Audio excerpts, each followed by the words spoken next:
Go ahead and all be in order in time with the Federal Information Act. Notice this meeting was submitted by fax to the Spartanburg Herald Journal, posted on the bulletin board and probably town hall and the town's website. We'll have an indicator.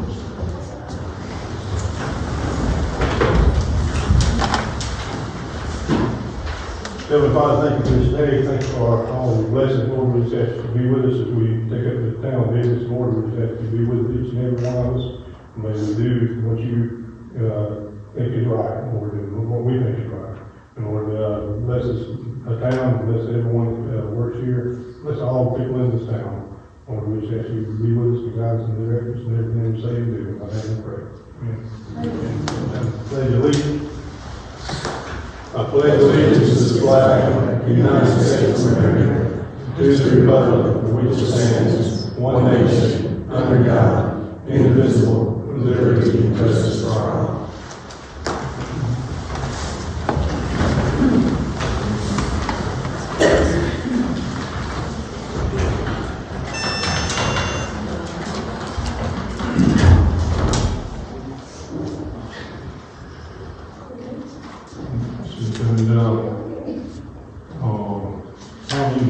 Somebody have a presentation for Spartan Waste.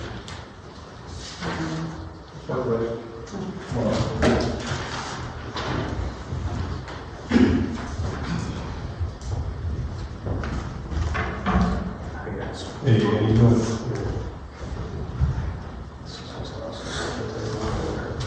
And are there some council members listening? Yeah. Should we wait a couple of With seconds?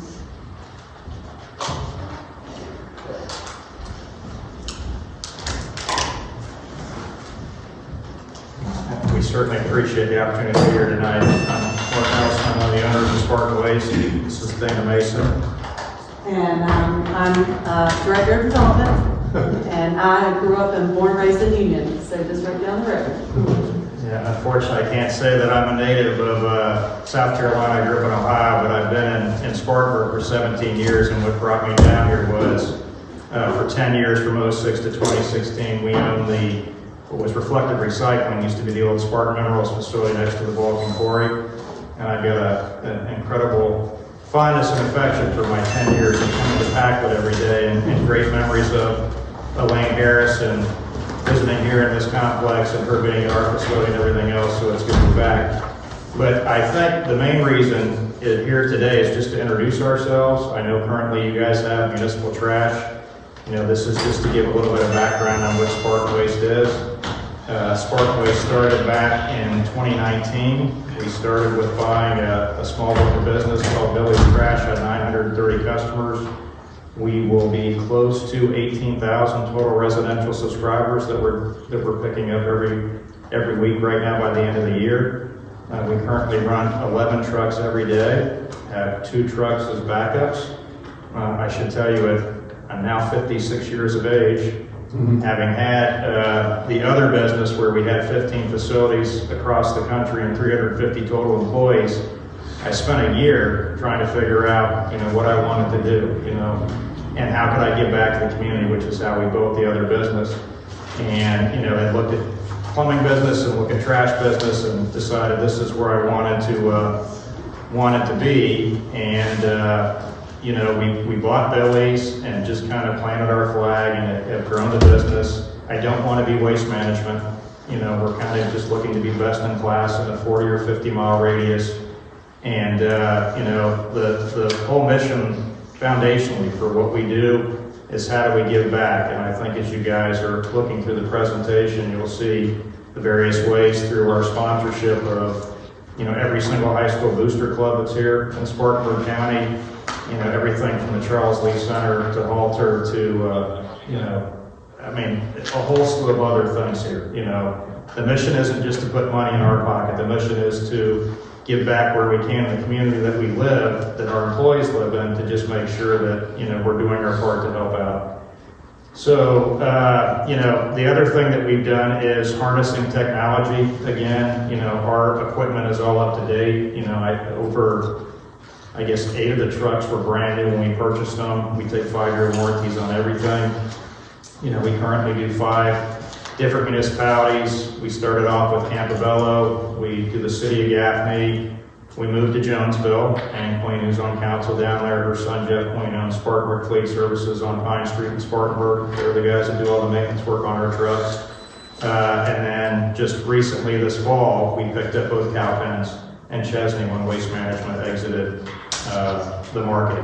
And those are folks that I'm sure at any point in time you guys can unsolicited call your friends and associates that are on council or the town clerks and administrators of those communities and get a chance to understand and get a reference on how we do our business. The other thing is that we have, you know, a third-party software called Trash Flow. This not only helps us from an accounting standpoint and a routing standpoint, but each of our drivers has a tablet when they do the route. And every stop that they pick up, they click that it's been picked up. That's a timestamp that we get to see immediately.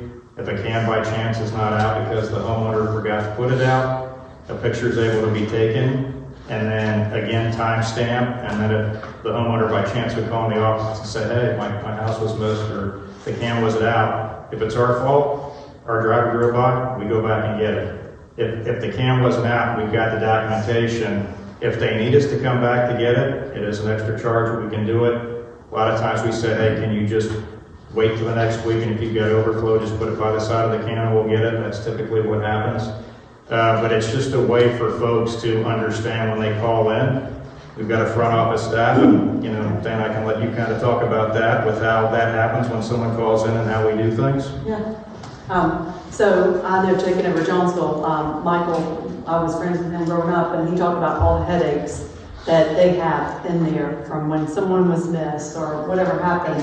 And then when we took over and we had the pictures and we have the people that they can call, he was like, it made their life totally different. Because when we can say, oh, your can was not out, and we don't have a picture, that's a problem. But we have the picture like, oh, my son didn't put it out. Oh, okay, we're fine. So calling us and us having the proof to show maybe the can wasn't out, or if there wasn't a picture and we said picked up, we'll go back and get it. But we do have 4 girls in the office, and they answer questions, you know, customer service, and we just work really well with, we not even hear from the towns that we service. It's been a great, definitely transition for all of them to go with us, who is given to us to handle the problems, which there are not any problems anymore, knowing the software technology that we have. Yeah, I think the big thing is with our size and our staff in the office, you have an option 1 or an option 2 when you call in. That's the automated menu. You know, you're calling in for new customer sales, or you're calling in with a pickup question.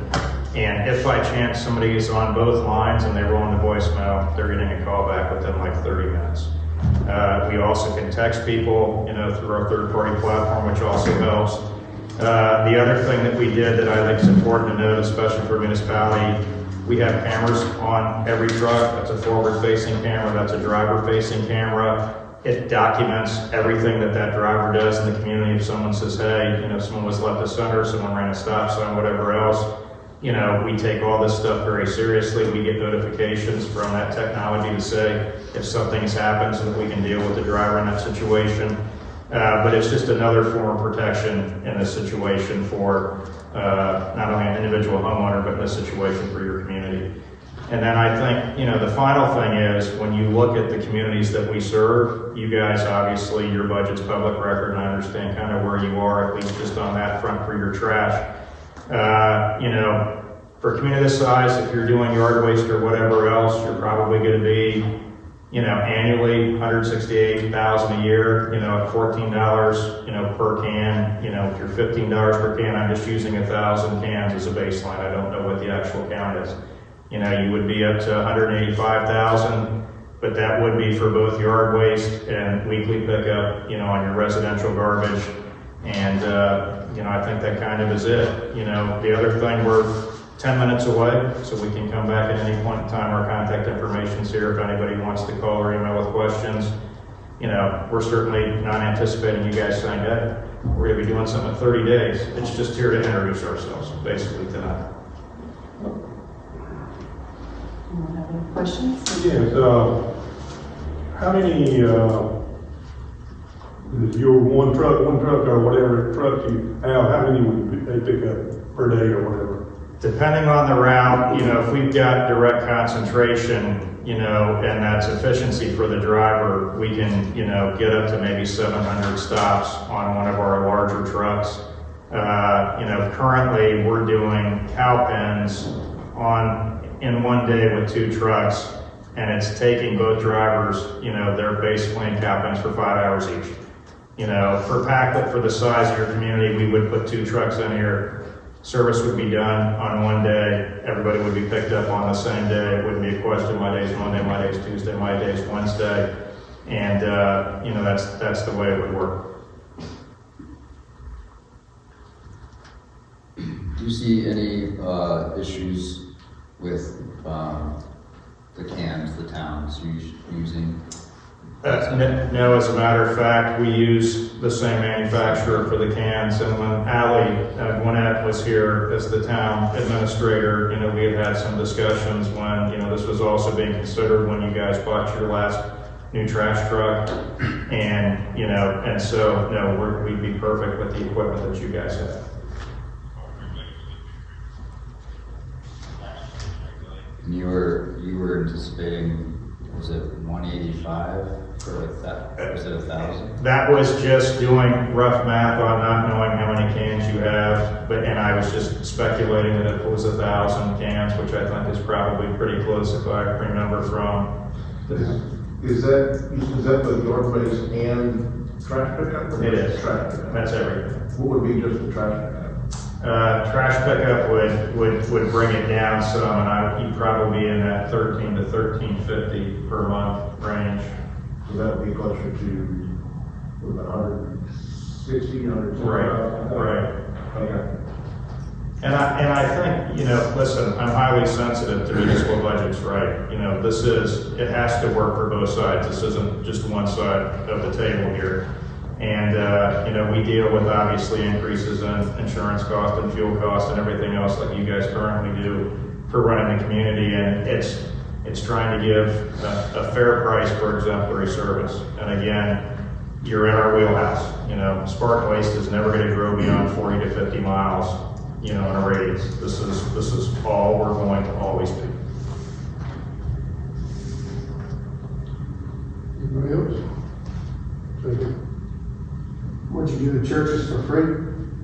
I think Consider businesses. I think, if how we have it set up in the other communities, it's just a per can charge, and when the town is providing just one check, it's kind of like rolled in there. I think for, a church which obviously has tax exempt status, right now anyways, and, has their own revenue stream coming in, I know Pacolet has, I think, 14 churches. This is not a big stopgap for me. We pick up a lot of churches. But the way I look at it is if you have, again, 1,000 cans, it would just be rolled into that same price. So, the church would get picked up and they wouldn't be charged anything extra. It's just the town would be paying the bill that they're currently paying right now with your current program. So what you're saying is you're not charging the customers. We're telling you we have X amount of cans. We decide, basically the town decides whether churches are included in that number, and we write you the check for the whole amount. That's correct. And I think on the churches, listen, we're willing to work with people, but I can just tell you that, cow pens, which for years had unfortunately an inaccurate number of amount of customers that they had, and Waste Management had been overcharging them. And certainly you can call Steve Bowman and he can fill you in on everything the town administrator and cow pens would have taken place. When they did the exercise to get the full roster of households that they have and addresses that we need to pick up in, it was a great exercise for them because now they have that database. Jonesville has, for example, some customers that are on rentals. They might have a can for a while. They might be not having a can for a while. And if they drop off, that gets noted, by an email, and we don't charge for that. We're not picking them up. It'd be the same thing currently.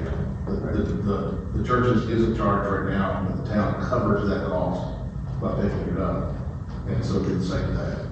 Right, we're just picking, we're deciding a number and who's included in that number, and you're billing us accordingly. That's So, correct. Do we know them? How many cans? You know, you still take the total amount of cans that are there and divide it all out. Right. But like, for instance, it's not like the church is gonna get a bill from now on. Right. It's the town's gonna get a bill. And how many cans and that sort of thing we have in there, but the church isn't gonna start, all of a sudden start getting a bill from Pacolet. The town gets one bill for the entire town. The reason I asked about the church is because technically by their standards, the church is a business, which the price is a little bit high, right? No, I mean, in any municipal contract that we have, everything's the same. The last quote that we got from you showed that the businesses would be churches as well. And in that last quote that we had, then just refresh my memory because you looked over this, and what did we have down for the pricing on that then? $18.75 a can. Okay. And because there were a few restaurants in here, and food waste tends to be higher, and so that's kind of why. And so if we had lumped churches in with businesses, again, I'm willing to work with council here, because I mean, certainly it's a church. Do we know that number? What's the total cans? You know? It's approximately 1,000 cans. It can go up and down, but it's a little more than 1,000. But it's right around 1,000. It's probably currently, there's some places that have 3 or 4 cans, some places that have. You don't have a list, like an I do have a actual list. So it's around 1,000, or what exactly, is it over 1,000, or? I can look it up and count them all up, but at certain locations, in some churches, they've got 4, and some locations have 2. I'm saying, you should have a total count of cans, right? We're very close to 1,000. I think the other thing that, the last thing, unless there are more questions, our shop is located on Southport Road, 2 doors down from the DMV, and you guys can come at any point in time if anybody wants to take a field trip to see our main office, which is actually 1601, our shop 1621. See our equipment. We're happy, like I say, to come back down, and this is just for you guys to have a talking point for consideration. I have 2 more questions for you. Yep. Which holidays do you guys take off, or which holidays change your? It's a good question. There are only 2 holidays that we don't work on, and that would be Thanksgiving Day and Christmas Day. And Christmas Day, that falls Monday to Friday. And when those 2 weeks happen, we do find ourselves one day behind. Every other holiday that's out there, we're working, just because we find that's easier for us. Our drivers get paid double time, and they understand when they sign up for the job that this is just how we operate. If you had, I'm sorry. They're happy with their weekends. Yeah. They don't work weekends. If you had, you currently have the manpower where one of your drivers got sick, or That's you correct. have a replacement, we'd never miss a day, or. In 5 years' time, there have only been 2 days where the routes haven't been done at the end of the day. And that was the snowstorm that we had 2 years ago. And that's the only time. We've got several other guys on the team that are in the truck every day that are somehow affiliated in the office or on the commercial side that have their CDLs, and if need be, they just hop in the truck. I've been here 3 years, and that snowstorm was the only time that our customers have not been picked up. We still have 5-star reviews. We're been in business 5 years, and we still have 5-star reviews. So, look at the website, look at the reviews. Yeah, I mean, the final thing is we would, if at any point moving forward we had this as an opportunity, we would be thrilled to be servicing the community. And so if anybody has questions, like I said, the contact information's in there, just please feel free to reach out. I have a question, and I'll say this, I have Spartan Waste where I live, and one of the things that I've always kind of wondered, because I read the stuff on Facebook, and we have a lot of issues with the can lid being up or stuff outside the can. How does Spartan Waste address that? Yeah, typically our drivers know that we're picking everything up, and if all of a sudden, you know, we build our rate structure around our landfill fees and our model, right? And you figure out you've got this much weight in a can, and if someone's got extra, you know, we do offer a second can at a discounted rate. And so if the driver's like 3 consecutive weeks in a row, someone's had overflow, or 4 weeks in a row, they send a text or call Dan or put a note in the tablet and just say, hey, we need to reach out to the homeowner and say, you know, you really need to add a second can. It's pretty easy that someone has an anniversary celebration, a birthday, a holiday. For some reason, there's extra trash, and right now we're getting a lot of extra boxes, right? Because it's the holidays and everybody's getting, you know, deliveries to the house. Certainly we see it after Thanksgiving and, you know, between now and 2 weeks after Christmas. We'll have heavy trucks, heavy volume, and a lot of overflow. But, you know, we're a subscription-based business. People have choices. So if we don't do a good job, someone can change. And we're trying to do everything in our power to not lose customers. So our drivers know they're supposed to pick up overflow. And again, the proof is in the pictures. If someone calls and for 4 weeks, they've had huge overflow, you know, we just try to say, you know, it's the weight for one can, you know, and they kind of understand. If they've had 4 weeks in a row, ton of overflow, they need a second can. And it really just works out well with the software, that the system that we have, for people to kind of have a little bit of consideration towards it. Yeah, and listen, we're not perfect, right? I mean, like, we'll miss a can or whatever else, but we always make things right. I certainly understand bad news travels much faster than good news, and travels wider, and it's our reputation, right? So we're gonna do everything in our power to make sure no one has headaches. Thank you. Any questions? Thanks very much, we appreciate the opportunity. We need approval of minutes of November 2nd, 2023. Motion to approve minutes for November 2nd. Motion made to approve minutes November 2nd, 2023. All in favor? Opposed? Okay. Motion to go into executive session and discuss employment and. I make a motion to go to executive session. Motion made second. On the favor? Be back in a few minutes.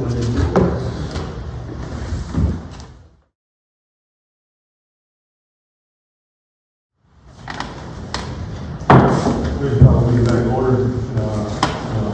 We had no action in the executive session. We go on to old business.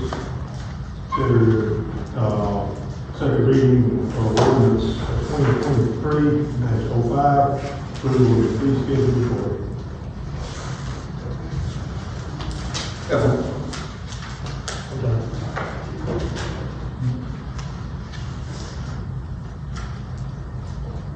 we need a motion to approve. Yes. Okay, somewhere. I make a motion to approve bonuses to the town employees. Second. Motion made second to approve bonuses for employees. Any questions? All in favor? Okay. All right. So next. Last time we looked at this ordinance, we wanted to have, we had some additional questions, and mainly to do with some comments or refer to RCI. Ryan Blackwell from RCI is here if you'd like to ask him some additional questions on what's been presented here.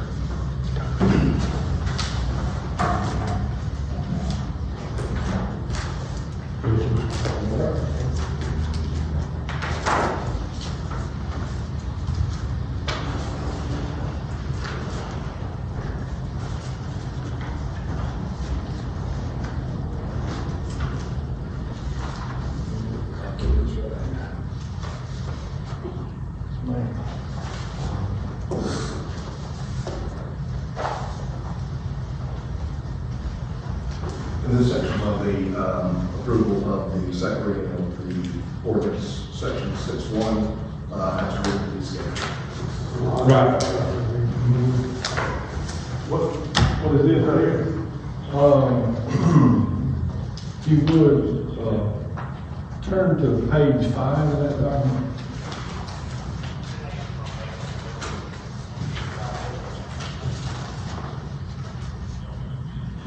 This is Title 6 of the state law that talks about building codes, building inspectors, and so on. Section 6-9-30, where it basically says the building official may prescribe the fees for construction permits and inspections.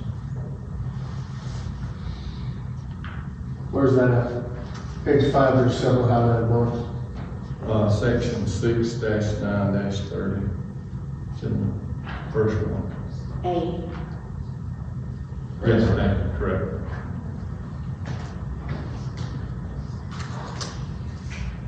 So there hasn't been any alterations to what we saw last month? No.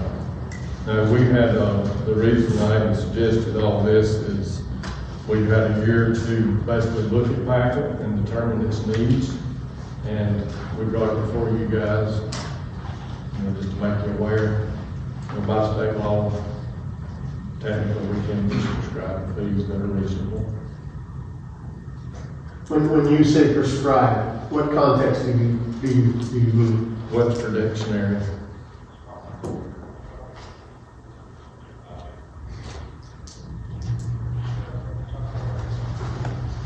Prescribe as in, are you telling the town what fees to charge, or are you telling the individual that you're writing the permit for what fee they're going to be paying? We use a standard that we measure a town with to determine the needs. This particular town, as I discussed, I think 2 months ago, we only do like 1 inspection at a time. And normally in a week we do 2. So to explain that, we actually lose money by doing this town when we have a re-inspection of $100. Because there is no certified inspectors in this town. You've got to ship one from another town. The only reason it works is because I'm from here, live here, and I will drive the 7 miles to wherever from Cherokee County over here to take care of it, because it is my hometown. That is the only way this works. So my question was, when it says prescribe fees and construction permits and inspections, the term prescribe, how do you interpret that? Create a fee schedule that works to cover the fees associated with providing inspections, plan reviews, phone calls, records, etc.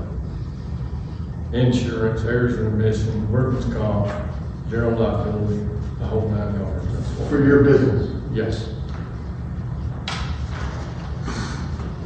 In which this town gets 20% of.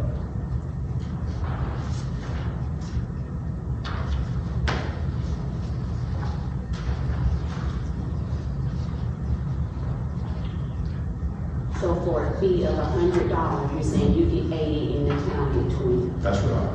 I do the work and get 80%, and you guys get the 20. But technically, y'all do have a job because Ms. Tony actually issues the permit. So the one fee on here that I've mentioned before that really bothers me, and if I could get this altered slightly, I wouldn't have a problem with your fees.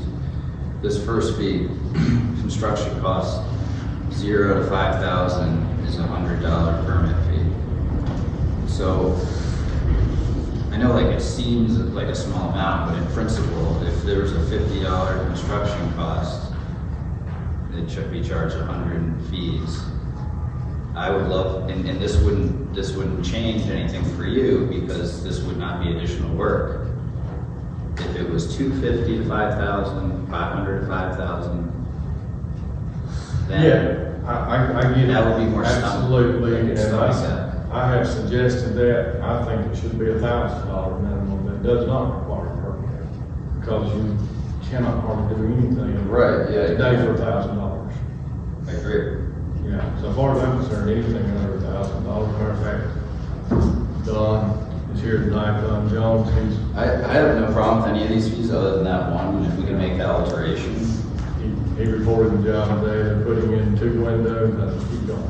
we're not looking for that. And honestly, they hire a contractor, that's probably $1,200. Windows, labor and everything. Right. You know, maybe we gotta use common sense out here, and that's what we do. Yeah, the last thing we want to do is make you unable to do the job we're asking you to do without making money. We don't, Right. or at least I don't want that. But this small change, I think, would make a big difference. That wouldn't affect you at all. Right, it would not. What I would like to change to try to accommodate that, leave it 0 to 5,000, and let's just make a blanket statement that Black says, permit is not required if the total cost of construction is $1,000 or less. And unless an inspection is required, because you do get in some situations where somebody needs power, Duke Power will not hook you up to Blackwell Brother or whoever the application is. They will not hook you up sometimes if you've been disconnected, I think, 6 months or more. Right. In other words, we don't need to make a treaty that works. That was the $0 to $5,000, right? Yeah. That's the preference. Yeah. So 50,000 to 100,000. So we're gonna have to work.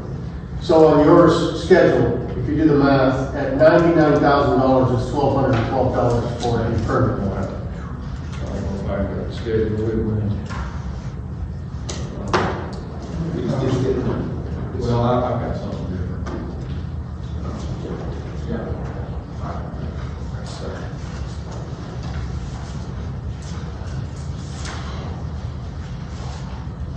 Okay, Jason, you was telling me from which number? $50,000 to $100,000. Okay. $465 for the first 50,000 and $7 for each additional thousand after that. That equates at $99,000, that's $1,212. Give or take a few pennies, of course.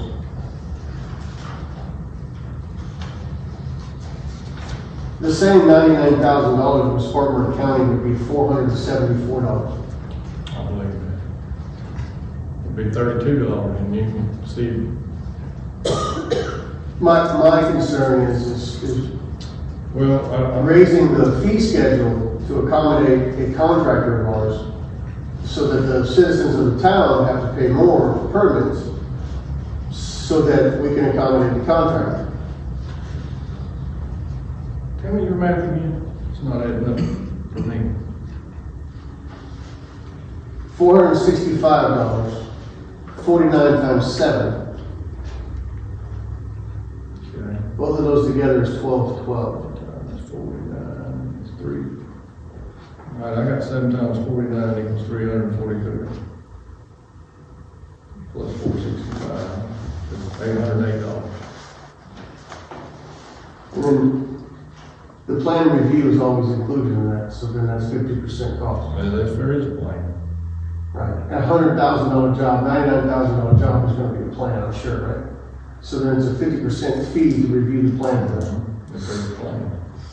Yeah, I can tell you what they do in these other places, and I would like to, for y'all to know how it really works. And you don't want to be the cheapest, obviously. You can actually build an addition in City of Union and the permit will be $15. And you have to wonder, how do they pay the inspector? Well, the contractor don't pay, and the person that actually is building the job don't pay. The people of the community pay through their taxes. And I'm not sure how the people in Pacolet will feel about the taxpayers footing the bill for the new O'Reilly or the new cell tower that Duke's building down on West Main Street.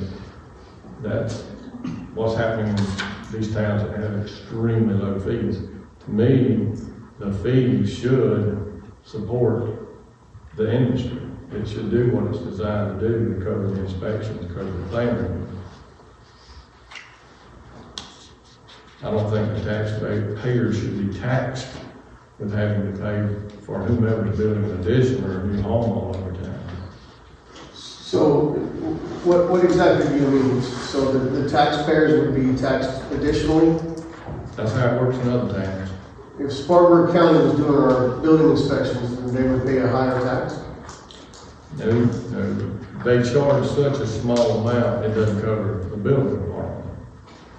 The only way that works in that community is volume, 844 square miles. Which community is this?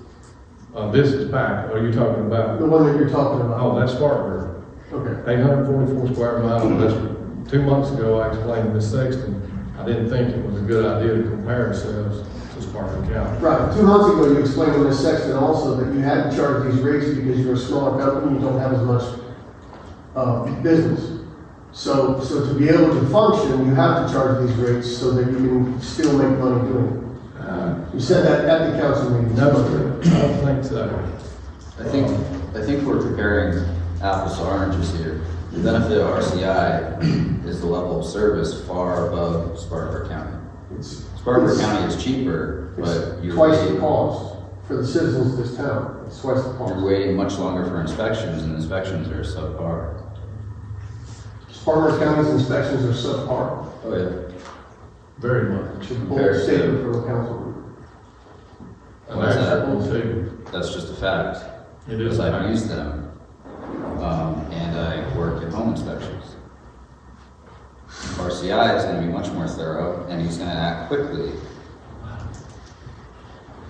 So there should be a monetary consideration there.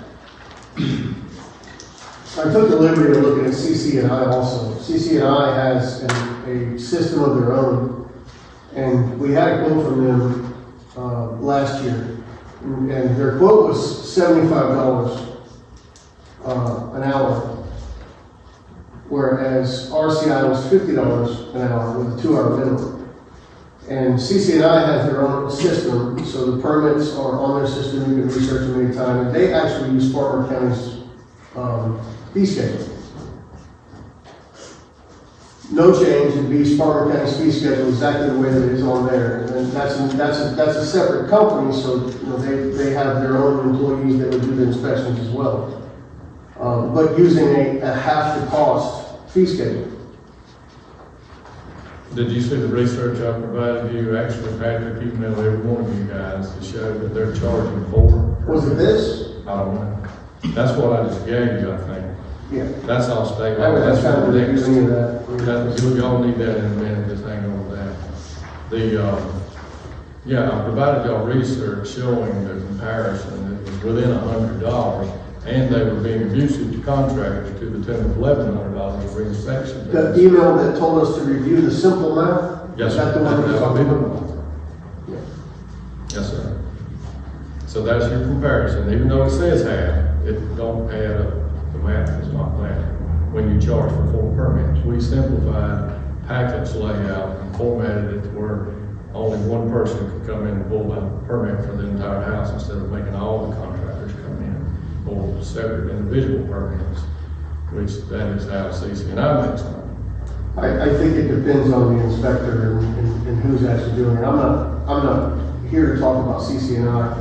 Mainly, we talked about last council meeting that Mr. K actually told us that it was a simple signing of a contract to just revert back to Spartanburg County. Is that what you said? Yes, if that's what you wanted to do, there are some drawbacks from that sort of thing. What drawbacks would that be? The drawbacks would be that, one, we've had a permit request come in and in less than 20 minutes have had it approved. You would not have that with Spartanburg County. The other thing that has happened is you have a little bit more control in terms of how development is done here. RCI is a lot more thorough. And so you wouldn't see some subpar, kind of developments that are happening. And then also, of course, you would be able to get the revenue that's going to end. I want to say that I'm not comfortable with talking about Spartanburg County services as subpar. I'm not comfortable saying that, and I would hope that you wouldn't say things like that. I just don't think it's ethical to name out something, so another I think it's perfect. office like that. What I will ask is, in the beginning, we had a lot of problems getting permits. There was, Ms. Sexton had an issue with getting permits. somebody in her district had a problem, they were just trying to get an outdoor building, like a building, brought in. We've had approximately 2 issues, with that, and it's been resolved, that's taken care of. Was this the one, this was her father's project? Very well. My concern is what I'm holding to is I don't think that we should raise our permit fees to the citizens of town. It's already enough for the cost of building these days, and then adding, extra fees to it. I mean, just the math that I did, I'm in building 2. So, I mean, I know what these numbers mean. I know what it looks like to get a plan review. I know what all that means, and to me, this is doubling everything up. If we're just looking at the $0 to $5,000, that's all we're looking at, then yeah, that's all we're looking at. But major construction is what I'm looking at. We're looking at, $100,000 plus, somebody's building a house. You're not building a house for $5,000. You're not renovating a house for $5,000. And the more you go up, the more it still doubles. So, once we get near, $250,000 house, it's up there. And approving this would double those costs. And that's quite a bit of money. Double what cost? The permit fees.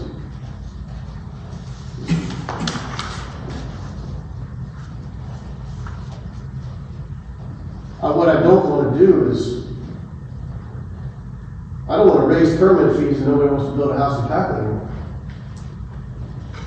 Not that, $3,000 or $4,000 on a permit fee is going to change all that, but I mean, that makes a difference. That $3,000 or $4,000 that could be adding or taking off the cost of the structure, or, to me, I just don't think it's a great idea to raise the permit fees. Are they paying the fees for those 2 houses Shannon and the other guy that I mentioned, Bill Wampler, he's the one that volunteered to speak to you guys to help you compare and realize from a contractor standpoint of our fees, our service against, the competition against Spartanburg County, whoever you want to, compare us to. And he's very pleased with working here. And matter of fact, he's supposed to be meeting with me and Patrick coming back to propose more development. That would be Bill Walker. I provided his name and phone number in that email. Another thing, Jason, talking about the fees getting high, people not building, I actually did a quick Google, if you will, study of demographics of some surrounding counties, and I chose the city of Union. Their rental population is 51%, and 49% of owner occupied. Pacolet is 70-something% owner occupied. And again, they have statistically, $15 permits. So that doesn't equal a good situation. That equals a rental situation with nobody looking at the homes, and the quality of the homes going down and becoming more of a rental community versus an owner-occupied community, which you obviously, I'm sure everybody knows the direction that can go in certain areas, but nonetheless, Pacolet right now is 70% owner-occupied. Let me make sure I understand you correctly. The equation of the permit fee schedule dictates the percentage of rental properties? No, sir. The quality of the inspection The will, quality of the inspection will dictate the percentage of rental properties. well, it's going to uphold a different caliber of rental property. If you start looking at full demographics, you've got to go, full bore and look at everything from income. to Union education. versus Spartanburg County. Union County versus Spartanburg County? City of Union versus. City of Union County. County, Spartanburg County, or Union County, yeah. Yeah, let's look at the demographics and see there are some minute differences that, in my opinion, Pacolet's going pretty good. Not to say they're not, I'm just saying, I think that was in pretty good, condition, getting better. So a higher fee schedule would reduce the possibility of more rental houses in Pacolet. No, sir, we're not, didn't make that mistake. I'm trying to figure out what exactly did you mean by the demographics of rental versus fee schedules? Well, the lack of a quality inspection will eventually lead to a home that an owner's not gonna occupy, and they will abandon to a rental house. It might be a way to look at Has Pacolet ever had an inspection, building inspection company, or we've always used Spartanburg? We used Ken Bailey years ago. He was with the city of Union. For how many years? Maybe 8, 10.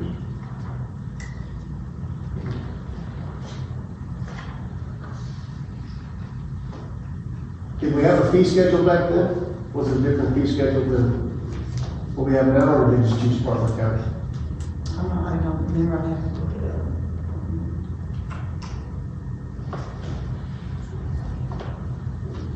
What fee schedule are you currently using to charge your permit fees?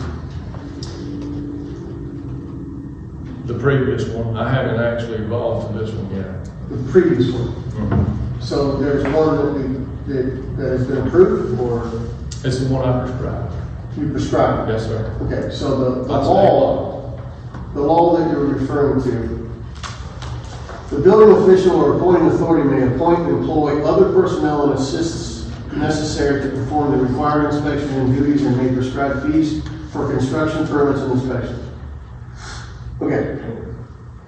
So your interpretation of that means that you get to prescribe to the town what fees we're going to charge? Within Or reason. does that mean prescribe the fees to the person asking for the permit? Both, I need to. Both if you need to. I'll give you an example of that. We actually did a job for Enchanted, passed the plumbing, passed the foundation. I was back in the area, and they had actually moved the home back 5 feet, demoed all the slab, formed everything. And so I called them, I said, hey, y'all fill me in? And they said, yeah, we decided to move it back, we want to drop the driveway, we regrade it, or whatever. I said, okay, I'm gonna drop my tenant home and pay for your inspection fee. Now you have 2 more times I gotta come out, because I've already came out. So again, there's an example of what prescribed means. They required me to come out and do 2 more inspections that I'd already done. They didn't fail the inspection, but they created 2 more. So that would be prescribing fees, as an example. Prescribing to the permittee what permits or fees that they're going to have to pay based on your inspections. But you're also saying that you can prescribe to this council what fee schedule that you want. If there is no fee schedule, we've got to do something. Correct. So we did. We would need to approve that since it's involving our citizens' money, right? Or are you saying that we don't have to approve this is what you're going to use? Then you may want to probably talk to your legal counsel about that. I actually sent it to him 2 or 3 weeks ago, he didn't respond.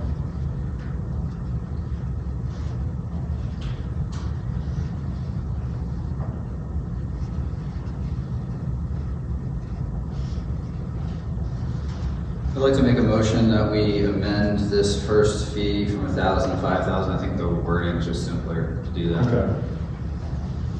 Let's get this moving. I'd like to make a motion that we deny this permit fee Wait a schedule. minute. Let's take the first motion first, then.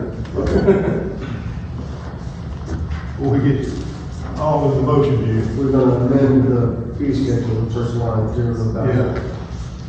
Okay. I second that motion. Motion made and second, amendment to 1,000 to 5. Okay, any questions on that? All in favor? Okay. I make a motion we don't approve this, strike it down. I I don't feel like this is a good idea to raise the fee schedule for the citizens this time.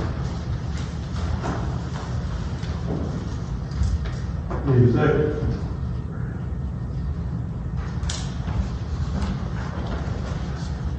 Hearing none, we'll move along then. Make a motion that we approve the fee schedule in second reading. Motion made to approve the second reading. All right. Any questions? All in favor? I got a little bit of discussion. Okay. I would still like the attorney to clarify what he said was correct, that he prescribes the town fee schedule that he wants, that we're supposed to do. I would like to know from the attorney. Okay. All right. Okay. Okay, good. All right. All in favor? We can do that. All opposed? Good. Okay. All right. Thank you. Yes, sir. Consider an ordinance for the establishment of an architectural review board. You all have that information in the package. Any questions on it? I'd like to go through the state code that was referenced, I think, 3 times in this. Councilman Wright has mentioned on multiple occasions this is strictly advisory. That does this board be formed just to provide information, but that's inconsistent with everything we have here, including the ordinance that Councilman Wright wrote. I assume you wrote this. It mentions code, SC Code Title 6, Chapter 29, 4 times. So I'm assuming that's what we're basing it off of. Title 6, Chapter 29 is much like, provides for a board much like the BZA, the Board of Zoning Appeals. It's more of a courtroom almost. It can, just for example, it can subpoena witnesses. It can hold citizens in contempt, and it can hand down orders which can be appealed to a circuit court, can go to mediation, and could even be appealed to the Supreme Court. So this is not an advisory board, it's not for information. If we wanted to provide information on historic structures to the citizens, we could put a link on our website. The guidelines are guidelines, as you mentioned, Mr. Wright. However, the board has the power to apply or enforce those guidelines. I just wanted to be clear that we will be creating a board with the power to tell people how they can modify their homes, whether they can modify their homes, whether they can do renovations, how they're going to do those renovations. To call it an advisory board is deceptive at best. I'm also surprised that Mr. Wright would propose this, considering Mr. Wright has had problems with us passing ordinances prior to our comp plan being You're going to complete. allow this? Mayor? No. Is there a problem? You can call him out. Don't call him out. No. I mean, so in the past, we've had council members that have expressed that ordinance should not be passed until comp plan is completed, and I'm concerned that there's a double standard here, because this is a pretty significant ordinance. though it does not call itself an ordinance, which has also been an issue in the past as far as semantics. It's not called an ordinance in the agenda or in text. There's a lot of inconsistencies there. You finished? Not quite. For example, in this ordinance, it mentions that no employee should serve on the board. However, then it says that the board is to appoint a secretary who should be an employee. So there's a lot of areas that need some explanation or clarification. But really, the most important thing is that this is not an advisory or informational board. This will have legal binding power. And it does not necessarily affect, I believe this is specific just to the Mill Hill. It doesn't really affect my constituents. However, I'm concerned for the District 1 constituents who will be affected by this. I would hate to create a hardship, regardless of whether they're in District 4 or not. I've highlighted a few sections of South Carolina law. It's more of the same. It mentions the ability to issue restraining orders, to grant basically powers to stop construction or modification. I mean, it goes on and on. I've got 4 pages here that show it has nothing to do with advisory. At some point, it calls a violation of the board, a ruling of the board, a misdemeanor.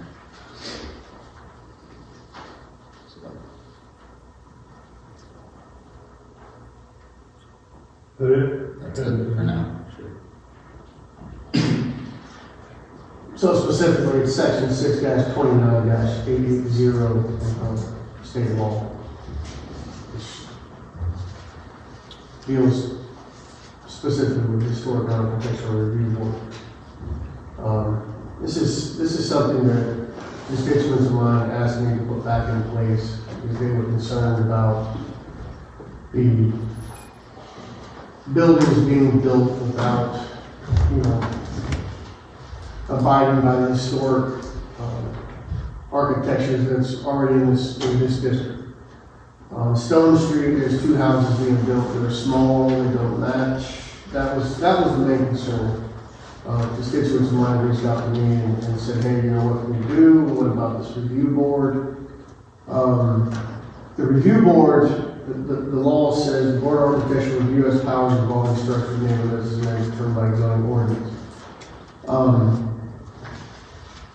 More specifically, the attorney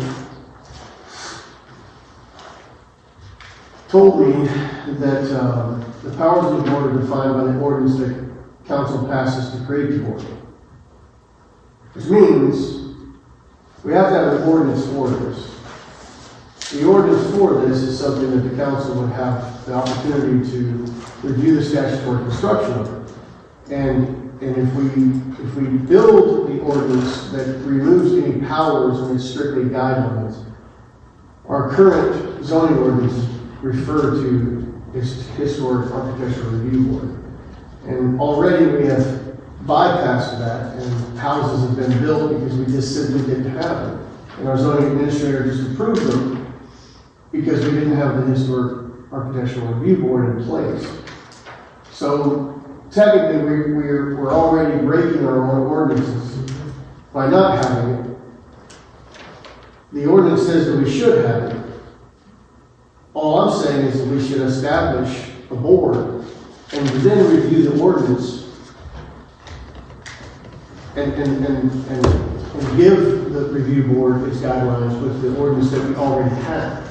Change the language of the ordinance and establish a board so that when this does happen in the future, then we have the situations in place that we already have ordinances that cover.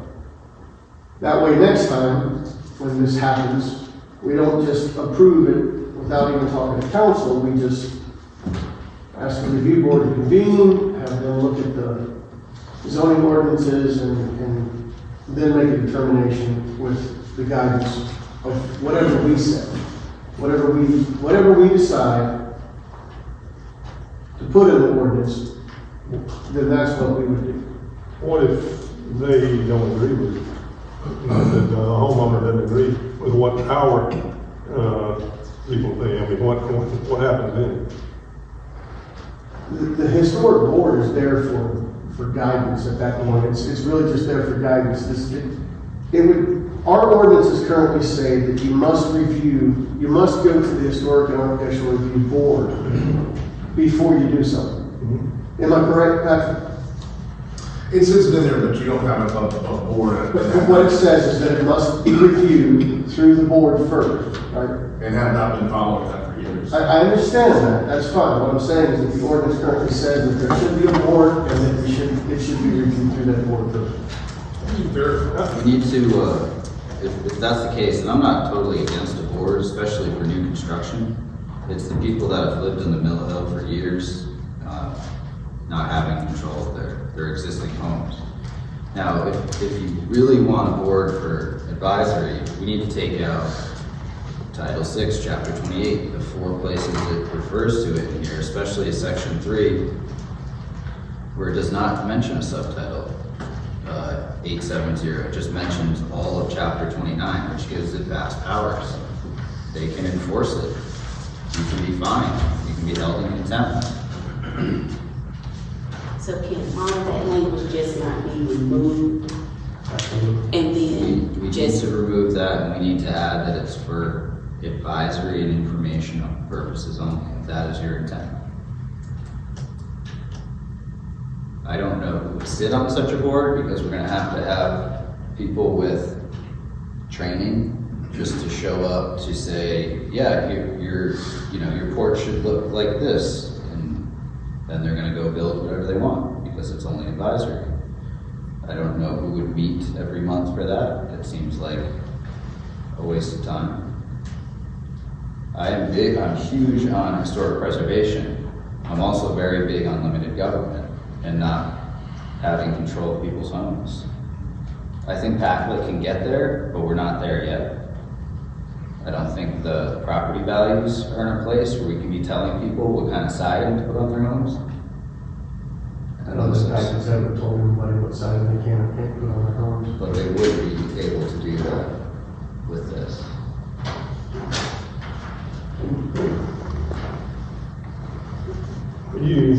You're requesting to take out in Chapter 29 and all that, whatever. Any reference to SC Code Title 6, Chapter 29, and if we could add a clause saying this is for advisory and information purposes only, which are, but then it holds no teeth. Does which that is, make sense? yeah, I don't want it to hold teeth.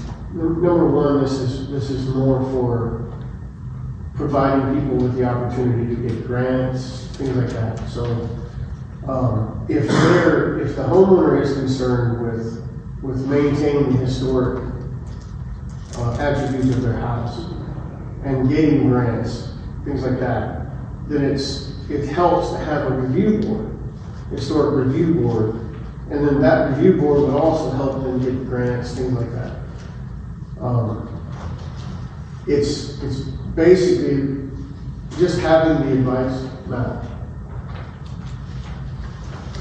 And then I have no problem with that. Advice is great. If they want help with grant writing or whatever, that's a good thing. As long as we put that in here, because if we approve this, it's a totally different animal. But if you're allowing the residents to do whatever to their homes, won't it lose historical status? That is up to them 100%. But then the area itself won't be Yes, considered. once you lose once you lose a certain percentage of historic homes on the registry, then the area itself is no longer on the historic registry at all. So doing it is kind of mute. I mean, That is a concern. I would hate to see that happen. We have to find a middle ground. This could be a good first step for having strictly advisory. Getting the guidelines out there, making them publicly available. Guidelines as in, if you want your house to look the way it used to look, this is what they did. That's great. We should encourage that and promote that. I don't want people coming before a board and asking if they're allowed to put a certain door or a certain type of fence in their house. Not at this point. I think we have to do a lot of work on the Mill Hill before we get to that point, like a lot of work. you're gonna have to start somewhere, because if you don't, if people continue to do whatever they want to their home, they're gonna lose the historical standard, so. Right, I mean, it's been here for 120 years, it's not gonna disappear tomorrow, but it is a concern. We've had these homes here for a century, so a lot of them.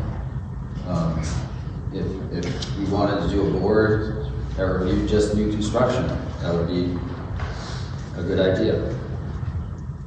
There's so many houses now that are out of the historical, look now, than what they were. I mean, I would say they would, maybe 5% of them, at the most, would be historical. I mean, there are historical homes that could be brought back. The thing is, we have to build the Mill Hill back to such a desirable place that people come for those homes, that they don't want to build a modern house. They are moving into the neighborhood because of the charm of it.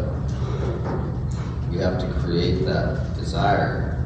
I don't think we need to enforce it by law. I'm a small government guy. Yeah, I understand that. How would you Well, we just took a huge step, in my opinion, with the development of the cloth room and plans, our comp plan and our folks on the river. This is going to become an extremely desirable neighborhood. And we're going to have people willing to pay big money to move in here. I know that seems hard to believe, but it's going to go in that direction. And those are the types of people that are willing to spend the extra money. It's already one. Right, to do it that way. I get what you're saying, but I also get what you're saying, because the residents, if we can make it to where they can get the money to help them fix up their homes, that would be great. Well, the grants are separate. I mean, we could do that without a review board. Anyone can, pursue grants. And if you want to establish a board dedicated just to that, I think that'd be great. It's the part where if you don't do what we want, we fine you and we rule against you. Patrick, you had a question? I do, and I'm just kind of point of clarification for Mr. Wright.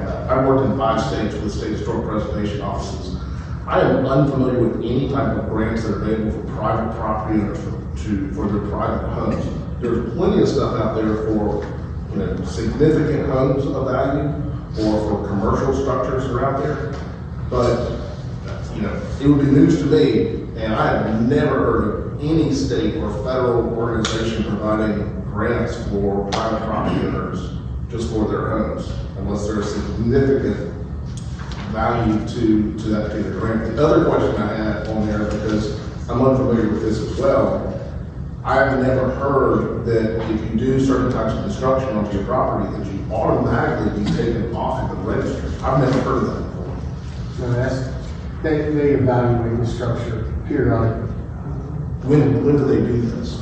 Because if you can get some wording on this, I don't know the timing of when they evaluate the structure. I don't know when they come through. But you're positive that they do evaluate these on a routine basis?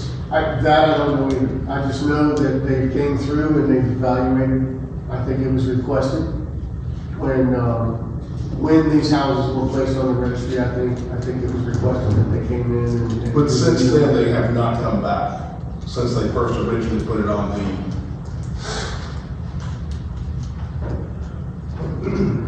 No. Well, I think I think we can do some work on this and, reword it some ways. And, you willing to, look at taking chapter 29, Title 6? I don't have a problem with amending any of this. This is just, I'm trying to do what citizens in my district asked me to do, that's all. Yeah. I think nobody wants to be told what they can and can't do with their house, and I don't want that either. The language in this, I didn't feel as if it was dictating what they could and couldn't do. I think that some of the stuff in this ordinance is a little bit too much. It says 2 architects, an architect is available, a historian, there's different things. All I'm asking is that we review it and we can come to some conclusion that we can have a review board that has limited powers, if any powers whatsoever. I'm just trying to get an architectural review board for advice and so that board can help the council and the citizens understand its tax write-offs. Sorry, grant was probably the wrong word. I apologize for that. Tax incentives. There's tax incentives for private property owners with properties that are not income producing. Yes, Can you provide that for me, please? yes. Okay. I will send it. I think a great first step. Yeah, and I think so. And Tony, when they did that, you were probably the only one around when they did that with the lane having it done. Not hitting on you that bad there, but So the state's not. did they have a review board then? I know they had an architect, but I don't know if they had. I knew the architect, but I She mean. did have a committee, I did. You had a committee? Okay. I think a great first step would just be focused on new construction. If we had some sort of board that had only the power to rule on new construction, so we can stop. That to me is not a big deal. Someone's coming in and spending $200,000, telling them to make slight adjustments is not as big a deal as someone that just wants to repair or fix something on their existing home. So if we want to steer the wording in that direction, I'd be all for it.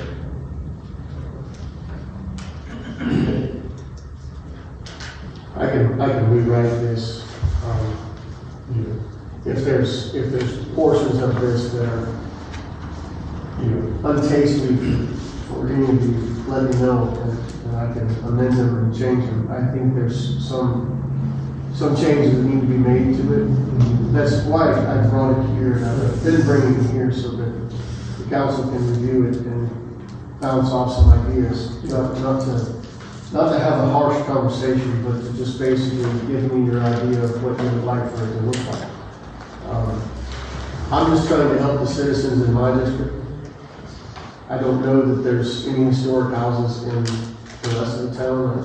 I know that there's a few, but specifically where in this district here, there's quite a few. And I don't want to tell anybody what they can and can't do because I don't think that's fair, but I would like to give them some options or at least some idea. The last time it happened, people had a big problem with it because it was almost like they were told what they could and couldn't do with their house. And that still is existing in our ordinances today. So we need to remedy that somehow. Because Tony, I remember in the early 2000s when Elaine was doing all that when it came up to the historical sites, that it was saying that if they do repairs or updates on their home, they have to go back with the same type shingles, the same type windows, the same everything. So I remember that. So you're right. And that's not what I want. I don't think anybody else wants that. Advisory, if they want help figuring something out, maybe like an educational type thing. The languages in our ordinance right now dictate that that's what it can happen. So, in other words, if we're going to put an ordinance in place, then it needs to limit the powers of the review board more than anything else. And then as well, it can be there for a review board to balance out like the zoning administrator when he has questions, things like that. Just for help, that's all. No powers.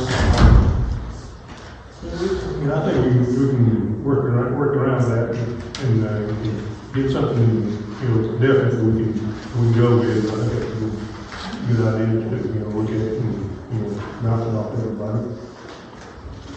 Okay, let's move on. Anything else on that? Okay, let's, go on to consider the ordinance, for establishment. Consider, updating the town code of conduct to include social media. I think this is something we should all embrace. It's a direct guide to our citizens on how to interact amongst council members, appointed members. It should resonate out from us. Accepting code of conduct, it just makes sense. Shows the public that we hold ourselves to a higher standard as well. I think it's a kind of feel-good gesture. It's totally non-enforceable, even if it was to pass.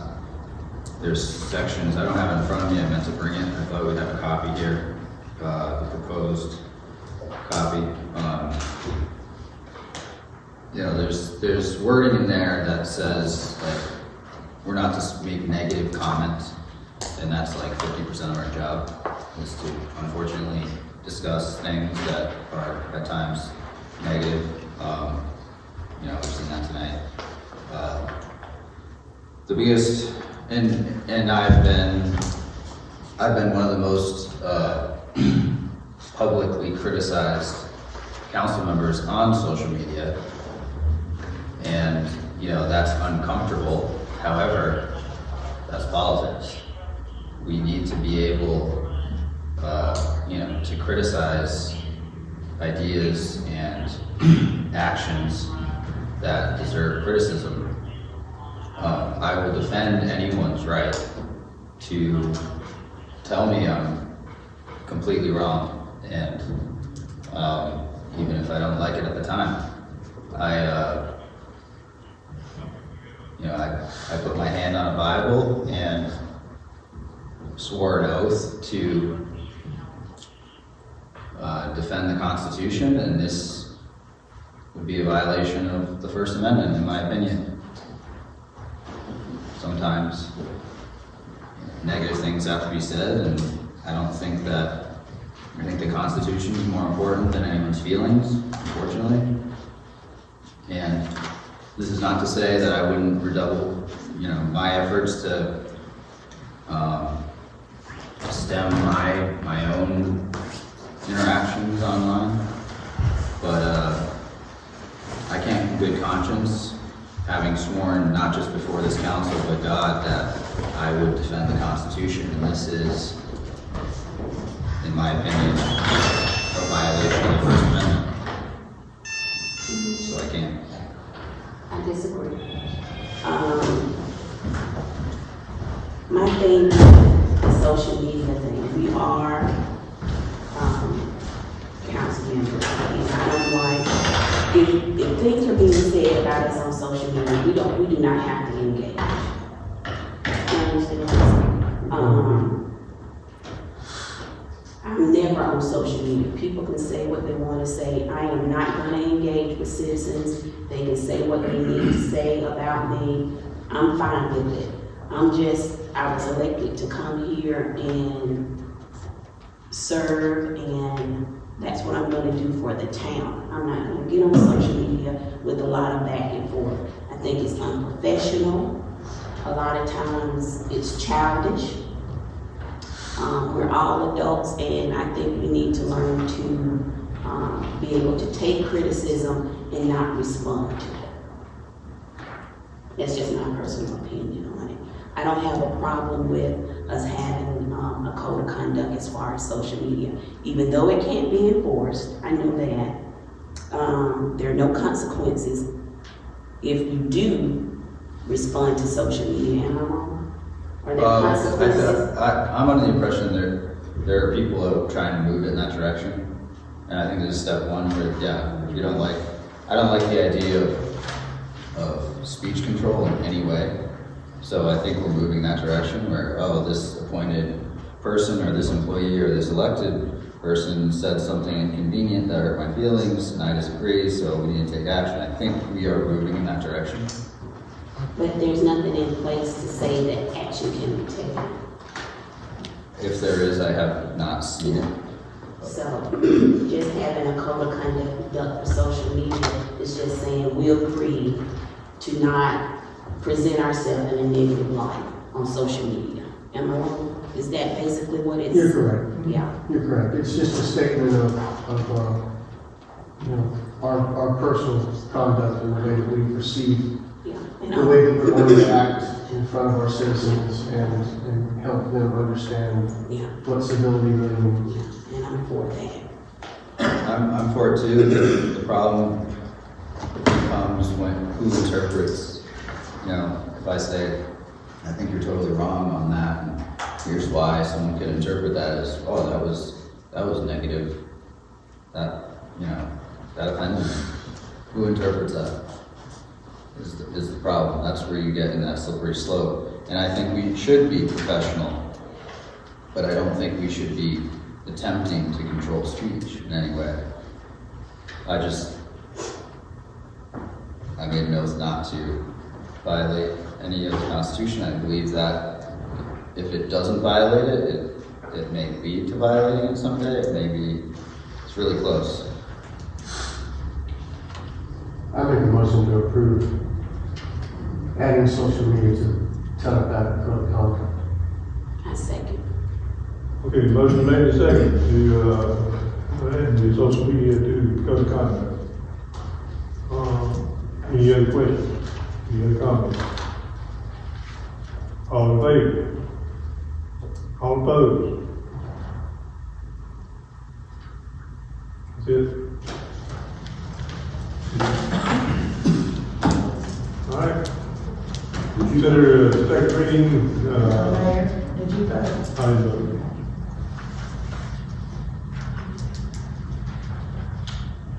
Consider second reading, the amendment to 2023-2024 town annual budget. At one of the last few meetings, this is actually a second reading on here, and the council was interested in adding a third person to the sanitation department.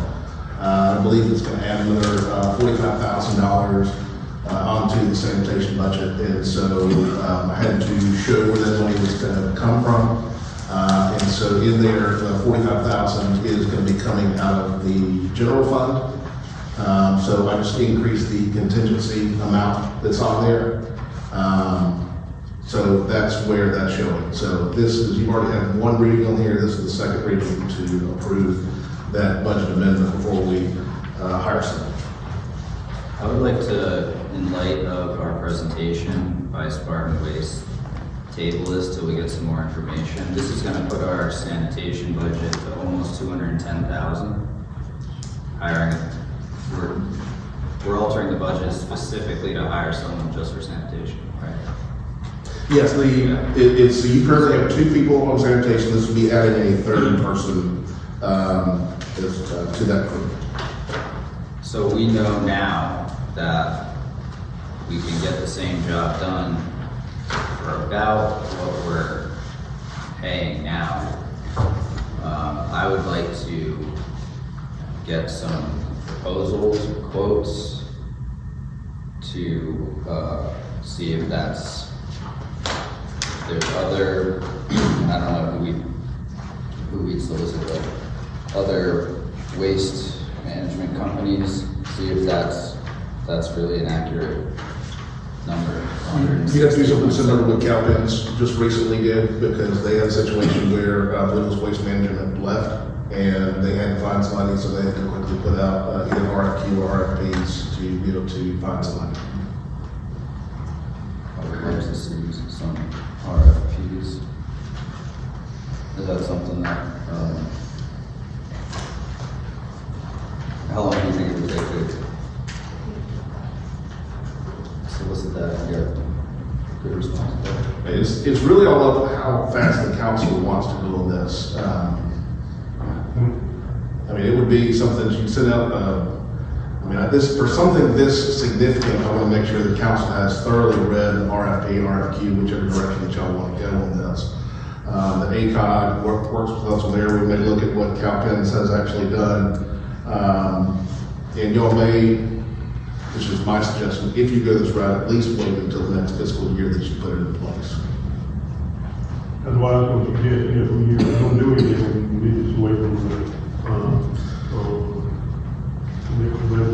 Yeah, there's no huge rush on it. It's just, we're gonna increase our budget over 40 dollars to try to get something done. My question is, where did the idea of Spartan Waste come from? Because that to me seemed like it just came out of nowhere. The last discussion we had was about hiring just another person. Where did that thought even come from? Yeah, they sponsored Riverfest, and I asked Patrick to see why they were so interested in Pacolet. So you asked them to come and present to us their willingness to do this? So they have been, them and another company have been trying to court Pacolet for a very long time. Right. And they would like to be here. And so Mr. Williams said, put them on the agenda. So I put them on the agenda. So you asked them to do a presentation? I didn't know if they were gonna do a presentation. I wanted information. You asked them to come? I asked them to put it on the agenda to present something, whatever it was. Okay.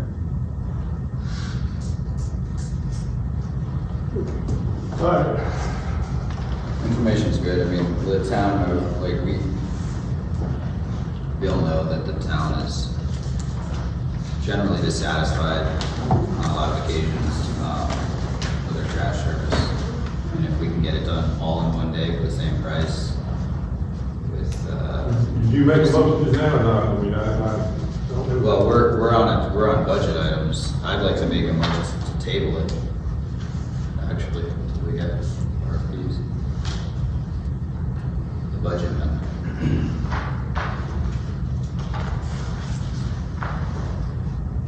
Okay, got a motion to table this. Need a second. You hearing none? We'll ask any questions on it, any questions other than what, they've had, any other comments on it? I make a motion to approve the second reading of the budget. Motion made to amend the budget. Can I ask a question? Yes, you can. So, with Spartan Waste, are you saying not to do anything with them until the next?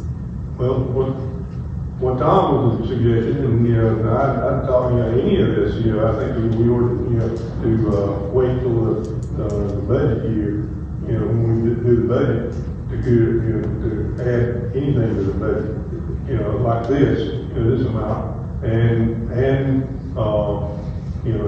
to even consider Spartan Waste or any other, waste company, before, the budget. So not even to consider hiring a third person? Well, that's gonna cost us $40,000 or more, or whatever it is. Yeah, I would be amenable to waiting. I mean, we're 5 months away from starting to work on the budget. It's, we don't need to even have the conversation tomorrow. I just don't want to add that whole other, once we hire someone. Well, I don't know, I don't know if we, in a real hurry to do this, I don't think we are. I mean, I know, we had questions on this when we came up with it.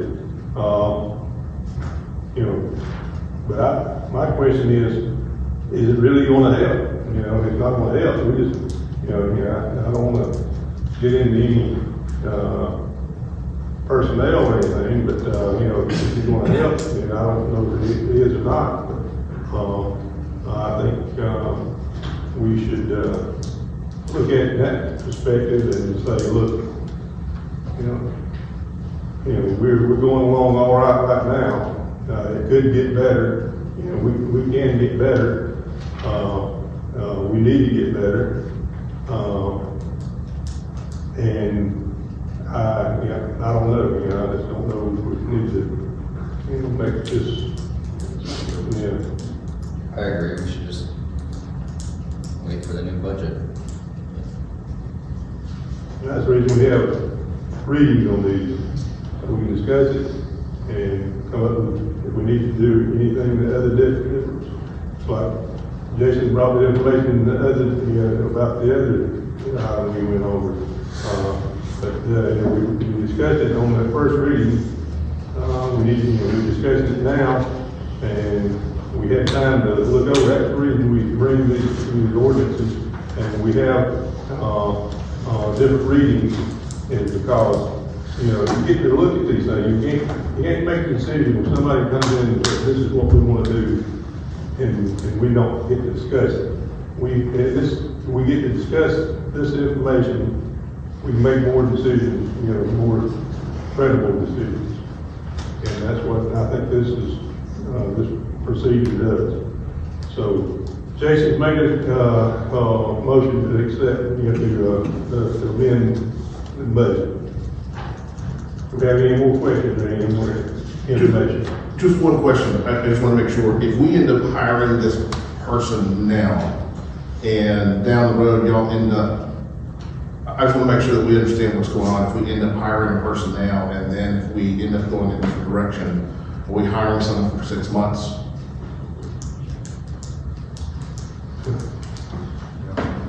That's a good idea.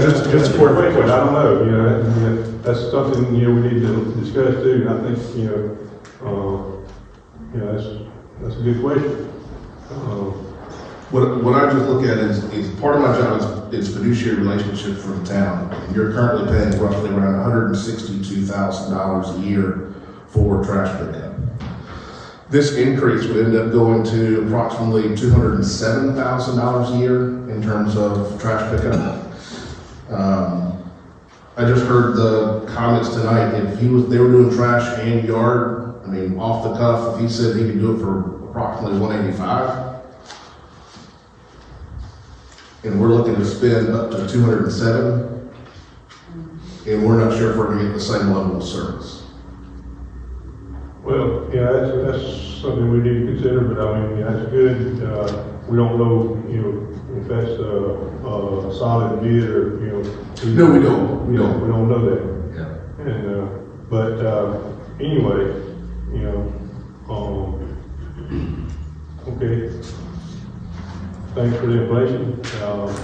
All right, we have a motion. Any other questions? Any other comments? I'm annoyed. All right. I'm annoyed because we had spent a whole lot of discussion on hiring a third person, and I'm annoyed because Spartan Waste just came out of left field. They didn't come to anybody till after we'd all done this. Yeah. I know, Well, but I didn't even know that we were even considering or thinking about it. We were thinking about hiring a third person now. Let me know. Does it matter? Really? I don't know. That's what I'm saying. I don't understand what's going We're not on. going to discuss anything with them, or any of them. If anybody else comes in, we're not going to discuss till the budget. It's good to have information. It's just providing information. That's the reason we have readings like this, Yeah, it's not like they came out of left field after we approved this, like, this is the process, this is in the middle of this process. It's good to explore, you know, get all the sides. Okay. All right. You got anything else on it? No, sir. Okay. All right. We have a motion. I need a second. Approved. Hearing none, we'll move on and we'll table that and work it over and see what we can come up with. All right. On the part of it, discussion of the building codes, permits, and services, RCI.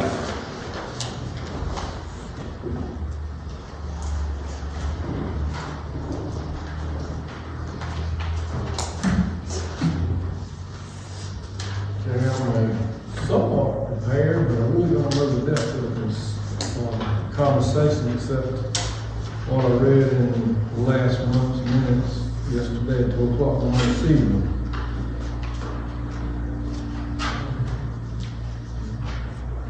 All right.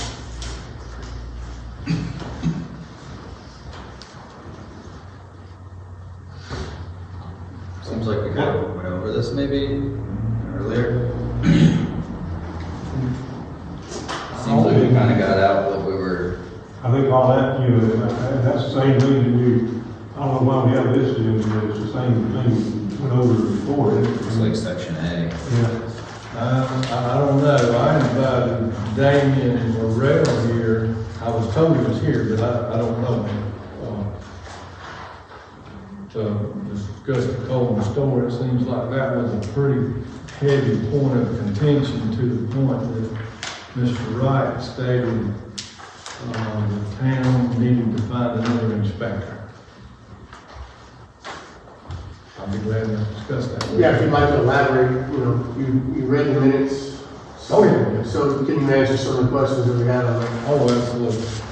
Absolutely. That package that I provided a few minutes ago, y'all have that. Is Mr. Morrill here? Yes, sir. Oh, you are here? For the record, you didn't invite me to come. Oh, you did? Okay. No, sir, you did not. I don't have a.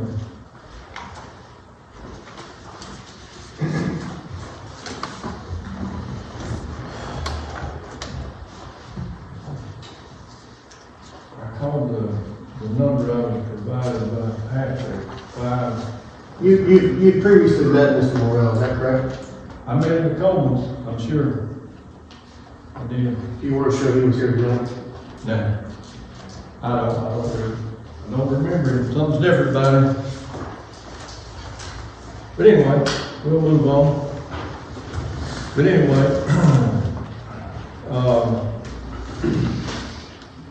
this is, you know, we obviously won't have to talk about Mr. Morrill. You good with that? Haven't? Okay, good. But this normally is what I do behind closed doors with a contractor, and not in a public setting. This is not my choice of a place to have a discussion about a person's license, and things like that. If y'all want me to continue, I will. I'm just asking what the circumstances were Circumstances. with Mr. Morrill's property. All right, well, let's just look at some laws, and we'll pretend for a moment that it doesn't matter who it is. What matters is what's in place and what's not in place, okay? All right, when I spoke to this particular owner, he stated to me that he was gonna fix this building up to 7. All right, if you'll go to, let me see which page that's on.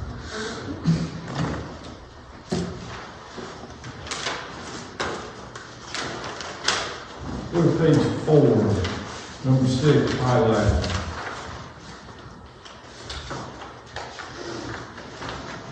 And for this document, this is Title 40, and for this we use Black's Law Dictionary for these interpretations that we're trained through the Code of Congress and the South Carolina Building Codes Council. An owner of non-owner occupied property who improves the property, who builds or improves structures of less than 5,000 square feet of the property either by himself or with employees.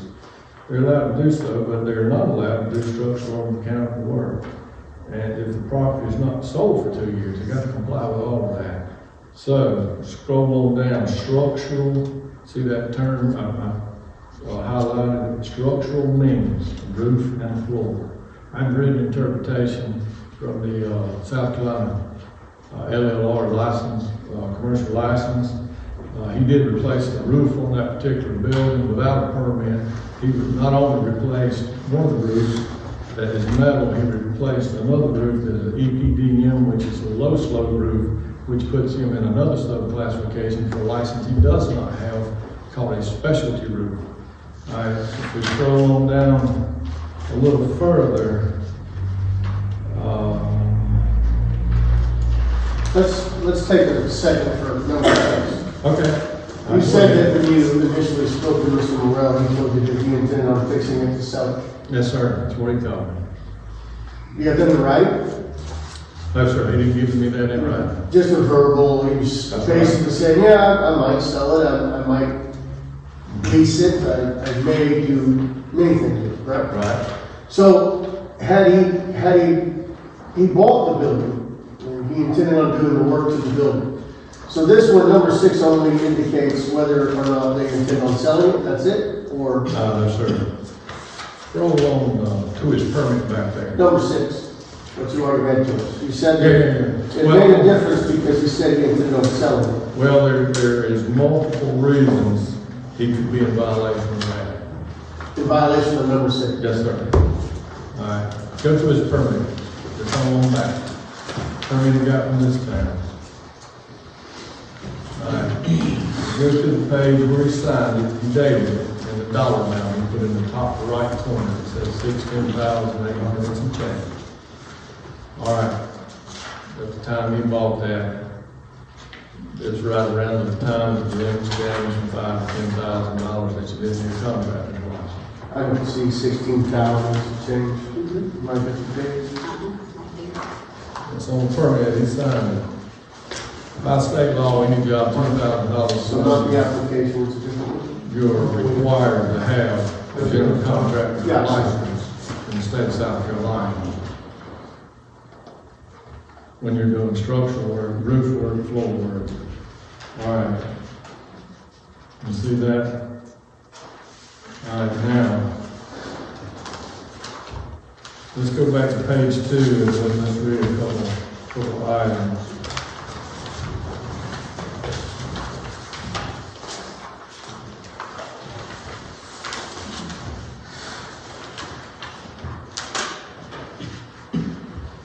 These are the items that may be sought after by an LLR investigator for this project, okay? Not by me. False, misleading, deceptive, failure to obtain a permit, contractor offering a contract for construction work exceeding their limitations or subcontract classification. They do not have a general contractor license. You'll go to the very last page, we can do that in a minute. You'll see where that license lapsed. A departure from the applicable building code. They just said, Mr. Blackwell, sir, if you wouldn't mind, I think what you're leading towards is more about the individual than about the circumstances of why he's only received a verbal warning, and then the only other time he's talked with the town hall, you haven't went there. That's what I was asking. I would rather you not talk about Mr. Morrill and violating state laws and going after his license in a public meeting. I don't think that's appropriate. My question is, you were just basically about these circumstances. Hold on. He didn't say that. He said he wouldn't want to talk to him. Wait a minute, let me have my say too. He didn't say that he would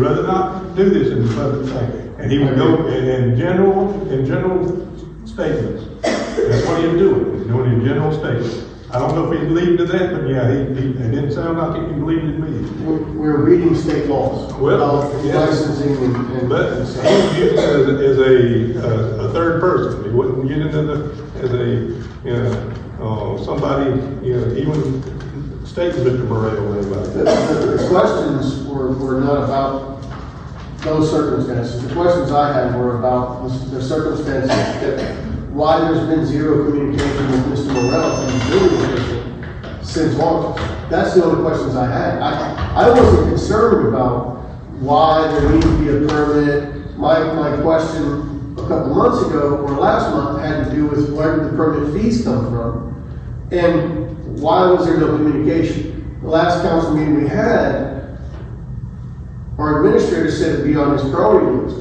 And still, there has been zero communication with Mr. Morrill from the building inspector. The number that was provided by me, by Mr. Morrill, was given to the building inspector, and he did contact him. Is that his number? Look at all the text I've seen. Can I verify that? This is my number? You're gonna have to do so. Well, let me ask you this, you can share it to Allow people to walk. What are you asking? He brought it up here too. That's not what I asked him. I asked him, has there been? So I have two business numbers. Hang on a minute. Bring order here to start with.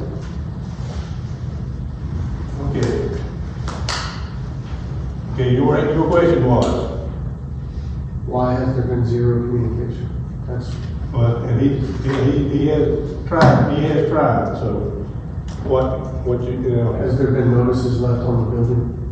Has there No, been any, is it just a, I personally went up there and met with him and told him to come get his permits, and he has yet to come in and get his permits for what we asked him to do. So that in itself is a personal, I personally drove and spoke with him. Correct, Mr. Morrill? I can't spoke with you. Have you got the permit for what I've asked you to get it for that box yet? No, sir, you have not. So I'm not, Let's not pick on you. I'm not sure if I'm I would supposed to prefer to speak. work with you, so let's you and I have that conversation. Let's get back to Mr. Wright. So if I'm allowed to speak, Hang on, no. well, if I'm being addressed, then I should be allowed to speak. We're gonna have order here, we're gonna have order, we're not gonna discuss all this, like that, we're not gonna discuss it in public, you and Brian can talk into it in private. Amen. And then we're gonna get Mr. Wright's question answered here. Okay. All right?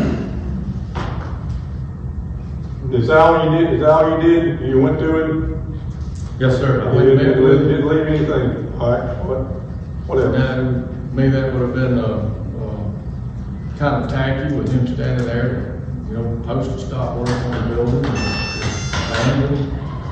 and something simple that I felt like a professional would have, he would come downtown and take care of it, and he has not done that. That's incorrect. I went to the town and I asked for a schedule, a list of scheduled fees for the permit. I paid for the permit and the penalty.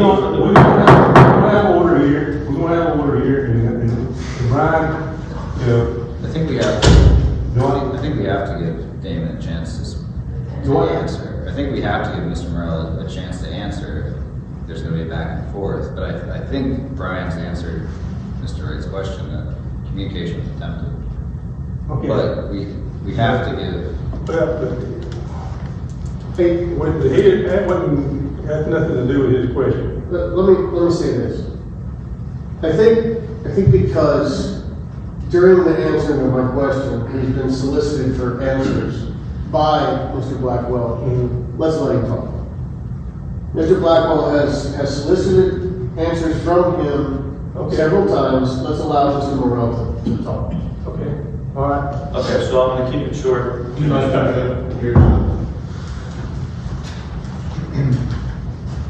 And just for the record, you should state your name and address the problem. My name is David Morrill, and the address of the property is 120 West Main Street. So to keep it short and brief, Mr. Blackwell did come speak with me in July, and it's now 4 months later. I did go to the town the day after he stopped. I spoke with Pacolet, asked him for a fee schedule and a permit schedule that's required in the town, since how, as of December, Spartanburg County oversaw the town path. I did the roof on the Palmer building in February. had no idea there was an independent inspection agency in place. Until Thomas, halfway through my project, told me that the code enforcement officer wanted to know why I didn't have a permit. I said to him, if he needs to speak with me, I'm here. He never came. So I assumed that we weren't doing anything wrong. Moving forward, when Mr. Blackwell came to the job site and we exchanged words, I told him out of respect for him, I would go to the town. And I would straighten it out. I wouldn't touch the building until it was straightened out. To this date, they haven't done it. Went back and forth with Patrick, no fee schedule, no permit schedule, because, well, you just voted on the fee schedule tonight, did you not? But I paid a fee for a roof that I did in February. I paid that fee when? September? August. So things are a little out of order here, just like I'm a little out of order. I'm not trying to break chops, but I was unaware. You know, I've been working here for almost 9 years. I've never had this issue before. So, as far as the permit moving forward, I was waiting to see what permit was required to do maintenance at this point. Fix the windows that are broken. I'm not trying to replace the size, the type, the location, just the broken vinyl soffit. When if we ever needed a permit to repair vinyl soffit, which is what I was doing the day that Brian stopped us from working. So that's trim. The church can change trim, right? But we can't. That's apples and oranges. Well, trim's trim. It's not structural. It's not a roof and it's not a floor. What he's referring to is when Pacolet Baptist Church was doing some painting work up on West Main Street. Yeah. And then I think that's different in terms of what you were installing new. That's right. Because it's new soffit. However, I sent an email with a list of things I would like to do without a permit, and you responded. And one of them was, you can't change any trim. Anyone says that? It says trim. We should have that discussion. And that's fine, and I'm not here to badmouth anybody, but there's been a huge miscommunication here. The order in which things were done in this town, you're voting on a fee schedule tonight, and you're expecting me to pay a fee before you have it voted in place. That's wrong. Actually, it's not. I prescribe the by law, and I provided them that section. Then I was right. Which was accepted today. No, fee I used back then, not fee like that today. But where's it posted? Probably on the website.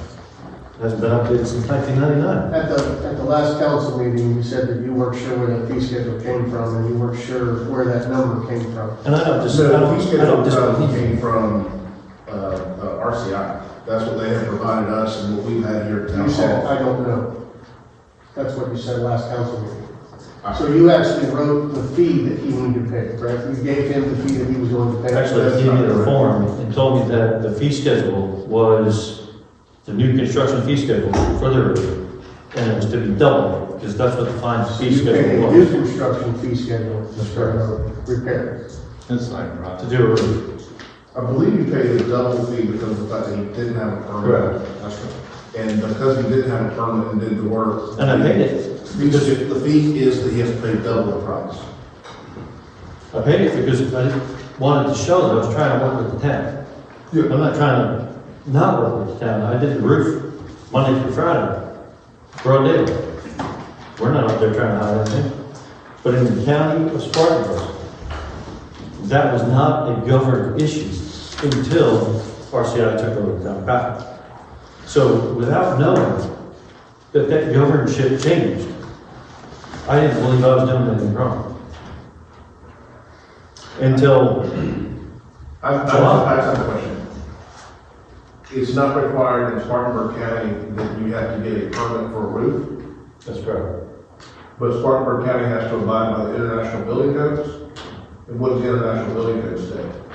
Well, there's a whole list on there, you guys all got it, what's exempt, or it's not one of them. Okay. Now, correct me if I'm wrong, but is it not up to the town, city, or county to select the level of enforcement that they choose to enforce? Something. The city of Spartanburg requires a report. The county does not. Because after my conversation with Mr. Blackwell, I went and spoke with the county inspector myself. And he said to me, he said, I'm sorry, but that's Robert's. So, obviously, there's some discrepancies here, and it's not a matter of who's right and who's wrong. My issue was principle, ethics.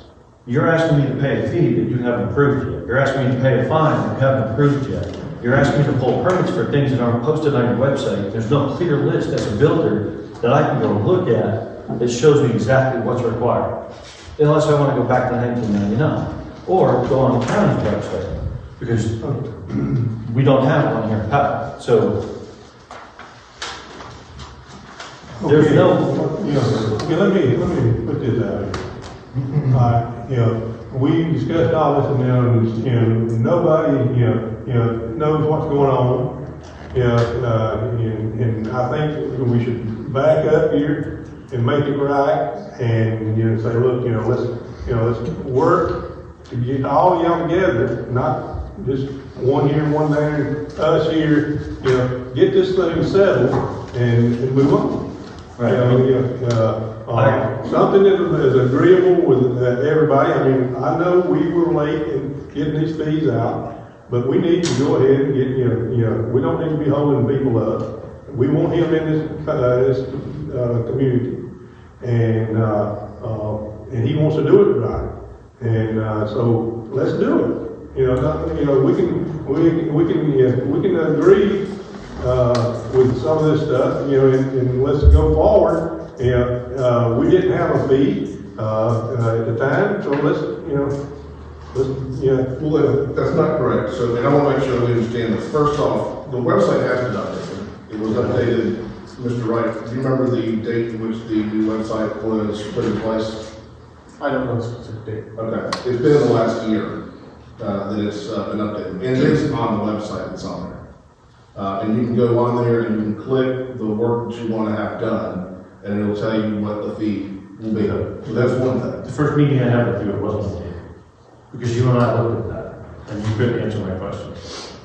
I apologize for that. I know we had copies of it here. And it doesn't matter at this Yeah, point. The that's point what is, I didn't go back and do any more work since I've spoken to Brian, That's because good. I wanted to work with, I know we're gonna work together again, so I'm trying to keep a professional relationship with him. We all want to work together. We all want to work together, Let's argue this thing until I apologize. No apology necessary. I apologize on behalf of the town if there's been any confusion or misunderstanding or anything like that. That's the number right there, if I have. No apology necessary. I don't expect an apology. I just wanted to get things ironed out, and get a straight path. Right on top here. Yeah, anyway. Yeah. That way I can communicate with you.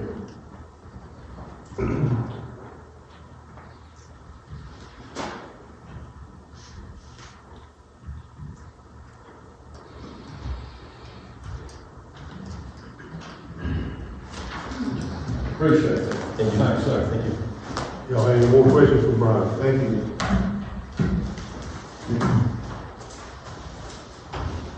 Anybody have any questions? Any more? Okay. Thank you, Brian. Thank you. You busy? Consider approving the 2024 town council meeting in December 5. And in the packet, any questions? It's been updated to show the two meetings that happened in June, so that you won't meet the week of July. That's what you do, whatever. Everyone's okay with that, us missing a month? What? Everyone, no one has an What's that? issue with this? No, I'm gonna have to have a motion once y'all approve Yeah, it. no, I don't have a problem with it, just, it's come up as an Okay, issue. need a motion. And then once y'all approve that, we'll put that in the newspaper, so it's just required. I made the motion to approve the council meeting scheduled for 2024. Second. Motion made and seconded to approve it. Any questions? All in favor? Moving right along. Consider approving the contract with the Appalachian Council of Governments to update the town, zoning ordinances. I shouldn't have to say anything much about this. This is something I think we all desperately need, is to have ACOG update our ordinances, and they can do it alongside of them currently working on the comp plan. Of course, it would not be completed until after the comp plan is completed, but they would be able to provide something for you. And we've seen many times so far, especially with our recent trip to BCA, this is something that's very much needed for the town. Did you get any other prices for this? I didn't get any other pricing on here because typically they are significantly less than anybody else that's out there and would be considered under professional services on here. But if you would like for us to do additional quotes on here, I can. So with that, with the comp and the master plan, there was supposed to be some meetings with ACOG. In the meantime, there's a schedule that they sent out, there's been 0 meetings. Is there any kind of communication, we have any update on the comp plan, do we have anything? Yes, I actually met with them 2 days ago, no, yesterday. And we will be having a steering committee meeting in January. We're looking at either the 18th or the 25th, and I'll be sending something to you and anybody else that's on that steering committee. They will also, at that point, give us a schedule of when they're going to do some public meetings. They weren't just going to do the survey, but we're going to do public meetings. And at that steering committee meeting, you'll be able to direct them in terms of where those public meetings need to be, if they need to be at churches, if they need to be here, or how we end up doing that. So if you look at your calendars for the 18th or the 25th, on a Thursday night at 6 p.m., we can either do it here at Town Hall. It may be worthwhile to do it at does the fire department have a big area that we can spread out in terms of big tables? That may be worthwhile to do it there. Is this something we need to do now, or is the timing right for having them work on this? They're not going to do it until after the comp plan is finished. No, they're actually going to work on it while we're doing this. In conjunction. In conjunction with, that was one thing we met this on yesterday. They asked, are we going to do this? We're going to wait until after the comp plan, or go ahead and work on this now? And I said, based on, I think, the need for council and what I've seen, is we need to work on this immediately. We've got urban center, which talks about a downtown that we don't have.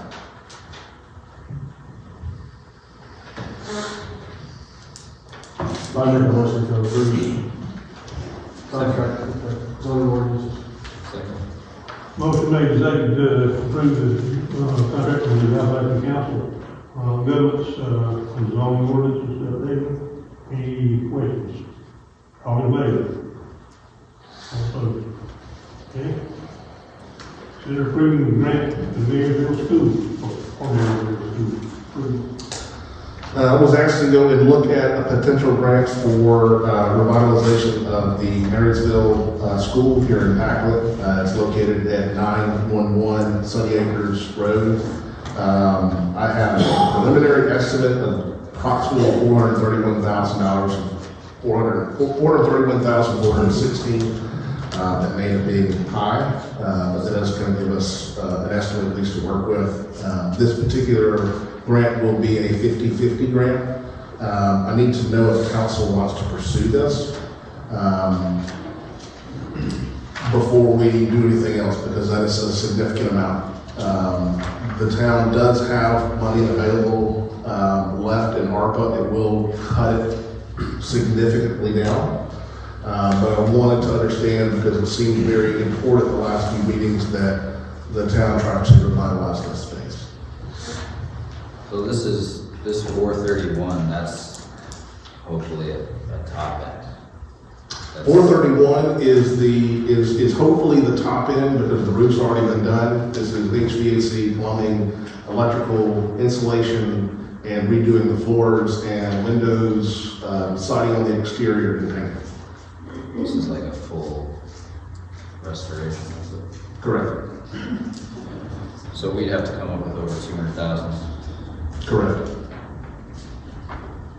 And as much as I would love to renovate that building, I think a 50% match, there's so many grants out there. I think we should pass on this one. I hate to do that. The building is in dire need of repair, but we missed a grant that was 100% based on some login difficulties. Yes. Something of that sort. So you had never tried to log in before, or? I had tried to log in before. And you just maybe couldn't do it for the last year, or? Yes, for the last year, I've been banging my head up against the computer, trying to get access to sam.gov, Yeah. Federal Service Desk.gov. Yes, one of the biggest issues. I think we should wait on this. We can. One of the other things that I'm looking at right now is there's a developer who's looking to come to town and do some work. And one of the things that they are interested in, or have a nonprofit that does, is teach young children, underprivileged children, give them access to instruments and musical abilities. And I know that was something that Miss Macbeth was very strong about, because I believe she learned to play the piano at the school. And so I would very much like to restore this, but one of the biggest concerns that I have is making sure that we have an end use. I would hate for us to spend $500,000, whether it's grant or whatever, and at the end of the day, not have a use for it on a day-to-day basis. Now, we're in conversations with that group. If something changes in the next week, I will let you guys know. Yes, ma'am. Do you have a question? Yeah, I do, but I'll let you finish. Sure. There's a group that's looking at it. We looked at it today. They seem extremely interested, but nothing said it's done. One of the things that I've asked for them is to consider is if we end up going down this road, I think it would be worthwhile for them to put some skin in the game on the construction cost and have some type of use for it down the road. And to me, I think that would show council that they're very serious in wanting to work with the town. So then at that point, that could say $50,000 or $75,000 that comes from this group. I'd be curious. Oh, I'm sorry, I cut you off. You had a question? With the grant that covered 100%, is it a reoccurring? Will they offer it again? And if so, can we try to apply for it next time? Yeah, we have full access to that site now. We can definitely do that. We've got some numbers now. We will have to update the numbers when that time comes up. Although it is 100%, they'd like for you to match it with something, but we want to match it with 50%. So we can stop this. The COG is also looking at another historic grant. At what percentage do you feel comfortable that the town pays up to, say, like 25%? Are y'all okay with that? I think first, you should evaluate exactly what all wants to be done to the building. I mean, just having a $431,000, that's, none of us has even talked about what all should be done, the end result of it, whether it needs to be the original or it doesn't have to go all the way and it's a brand new building. I think it's important that we evaluate what all we want to do to it. Absolutely. And then look at the cost, and what grants we want to pursue, maybe even in certain steps. And maybe get the public to input that. I mean, this building we're talking about was a school to a neighborhood that's still associated with it. So maybe get some input and go from there. What I'll also look at is there's a preservation grant that's coming up right now that I was also looking at that may be able to cover the exterior. And the last time we checked on this, the cost was around $55,000. And I believe it was going to pay for most of that. I think it was like 75%. Right. And I'll bring that back up to you. But if you did exterior, paint, wood, windows, that wouldn't limit you from being able to do more down the road. That's what I'm looking for. Okay. Right now, I think just the ownership of the building, we have to maintain it anyway. We haven't been doing it, so we're kind of in breach. The roof looks much better. I'm not sure how long ago the roof And was. done the lane had that done. And so it's a real nice roof. Okay. I'll let the COG know that we are not going to pursue this grant, and I'll send you information about the grant to do just the exterior. Is there anything with the exterior that's creating ongoing or continuous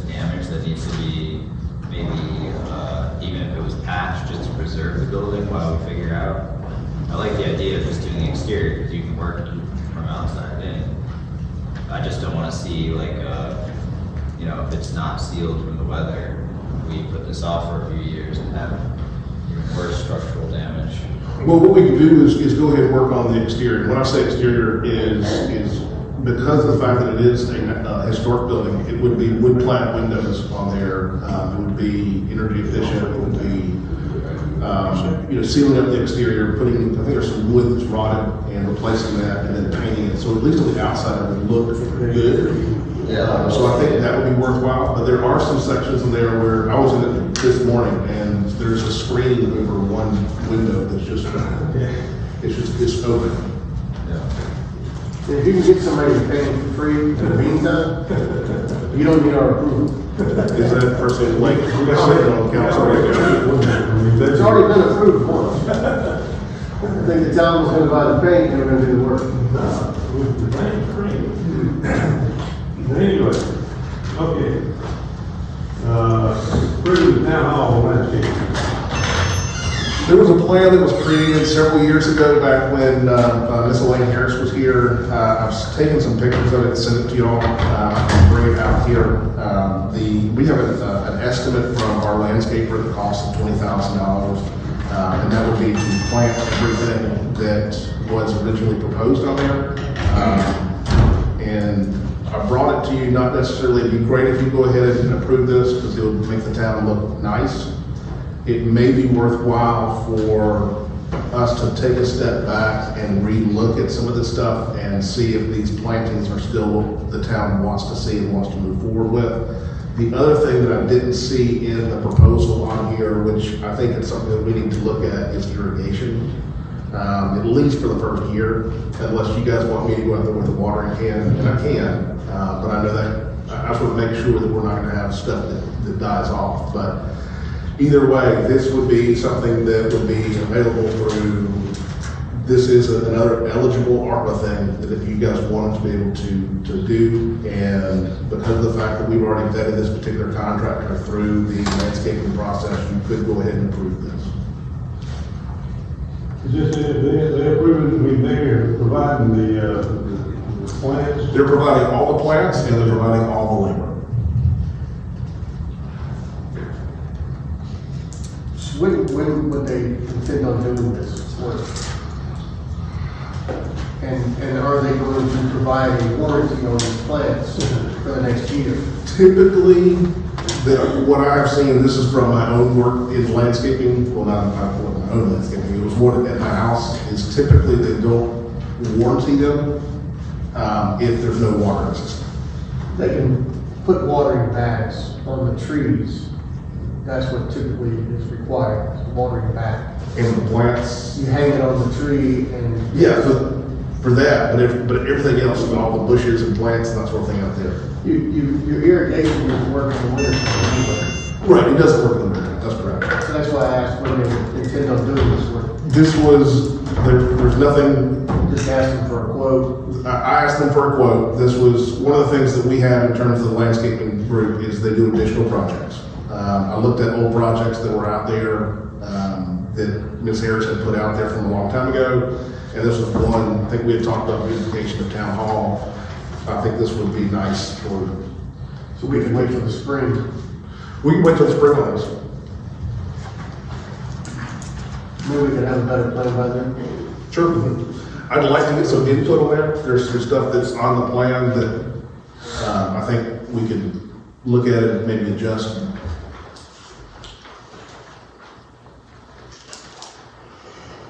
We gotta consider, we're gonna have to increase their pay to take care of these things.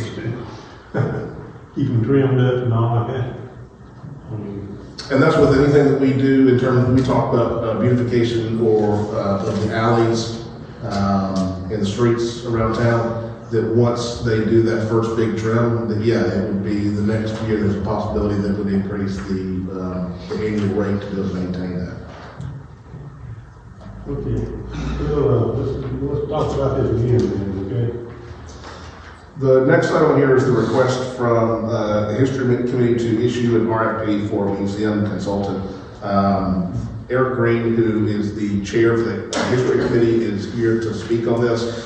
The reason this is coming up, because the last council meeting, it was requested to get grants to cover the cost of this consultant, because like you said, after we do this, then they'll be asking for additional funds to beautify or to fix up the museum. When I reached out to the COG, they said that they have grants available for fixing up, but they don't have grants available for the consultant. And so what they're recommending on us is that we pay for the cost of the consultant to get some ideas out there, and then once that is done, the History Committee will work with the COG to come up with grants to do the work that's prescribed in the, from the consultant's plan, pending, of course, approval from council.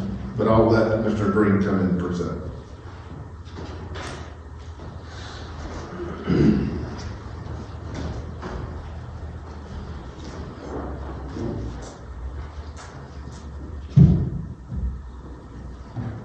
As most of you know, Elaine Harris gave us a wonderful museum that has been filled with a treasure trove of rich items that tell the story of Pacolet's history.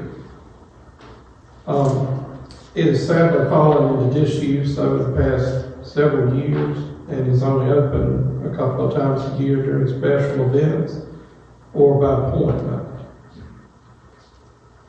Since last October, when the History Committee was formed, we decided our first project to focus on would be the museum. We've been working to clean up, evaluate, and research opportunities to make the museum even greater and more viable without losing sight of the late Ms. Harris's original vision. We've determined the scope of the museum and we'll compare it down to telling the 100 years of Pacolet. We feel like the museum at this point is rather broad, starting back around Stone Age times and working all the way up to modern times. We feel like most of Pacolet's most important history has been within the last 150 to 100 years. What we have done is look at I have interviewed several consultants. Most have the same plan in place once you hire them. They would come in, they would evaluate what we have, the square footage of what we have, and then they would catalog our items. They would go back and they would come up with a plan which we would review, and then at that point, we would decide whether we would want to keep them and go ahead with their plan, or whether we wanted to try. One gentleman I spoke with, he actually would let you keep his plan, and you could implement it yourself, or he could do it for you. But they all come in around the same amount. It would be for the consultation and for their design would come in at $10,000 or under. Once that fee is paid, we would like to look for grant money to fund the actual work on the museum. Anything that they would recommend, we would research out grant money for, to keep from having to come back and ask the town for any more funds.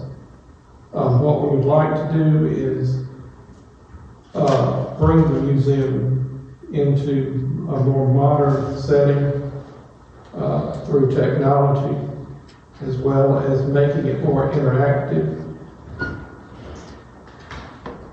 And that is something that I spoke with several of the consultants about. They all, when they design museums, they bring museums, most of them are small town local museums that they work on. And the main thing that they have found is that when you have a museum that's somewhat outdated, interest in it seems to start falling off. They also recommend bringing in more technology and making it more user-friendly. And so that is where we are as far as the museum. So you're asking for a maximum of 10,000? Yes. I believe like, the Marysville School and the museum, I mean, if we don't, we don't do something, we're gonna lose all this.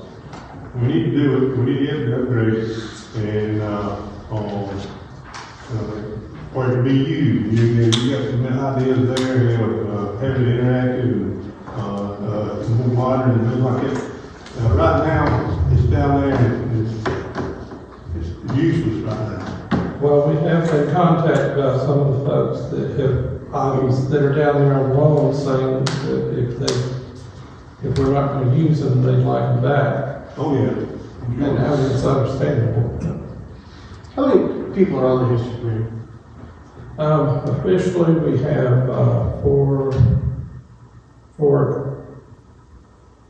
we have 3 very active. Three active people? Yes.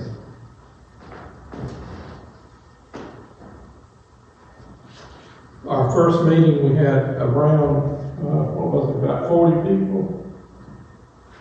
You thought they had 20 or 30, maybe it was that many, but I don't know. It was a room full, but then after a couple of meetings, as always, when it came down to work, everybody just kind of got down to a core group. Are you still looking for more members? Pardon? You're still looking for more members? Oh, it's always open for more members, more people that we can get in, and more help we can get. Always appreciated. And we actually did a survey during Riverfest when the museum was open, to get an idea of what people were looking for, any suggestions they may have. And we actually had around 50 people that actually came through and toured the museum that day. And one of the main things is that they would like it to be open more.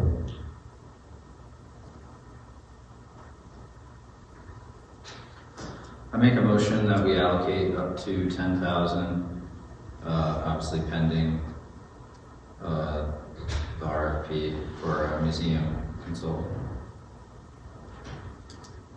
The motion made, for the request from the history committee, RFP for the museum consultant. Any questions, any comments? I'm not sure what the motion was. You repeated. The original motion was to allocate $10,000. Are we just approving to issue an RFP for pricing, request for pricing, or are we actually going to put $10,000 towards this? The request on here is just for the RFP, to move forward on there. However, I would hate for us, I would like to think that the council would like to move forward on there. I would hate for us to waste the time of people to provide quotes, and if we could find something under $10,000 that they'd like to know the town would like to move forward with something like that. Yeah, do we have to officially amend the agenda to give them up to 10,000 allowance?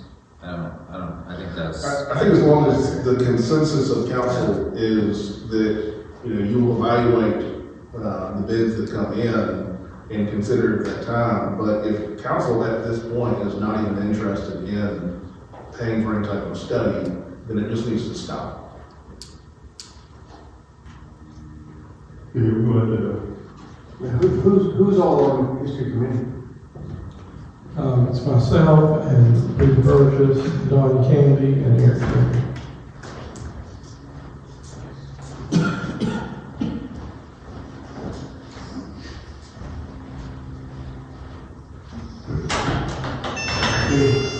you have to, I make a motion. withdraw your motion. What's that? I think you have to withdraw your motion, make another motion, don't you? His motion was to give the history committee $10,000 to get a consultant for up to $10,000 to get a consultant. Up to, correct.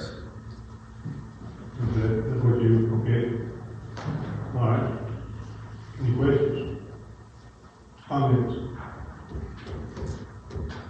Need a second?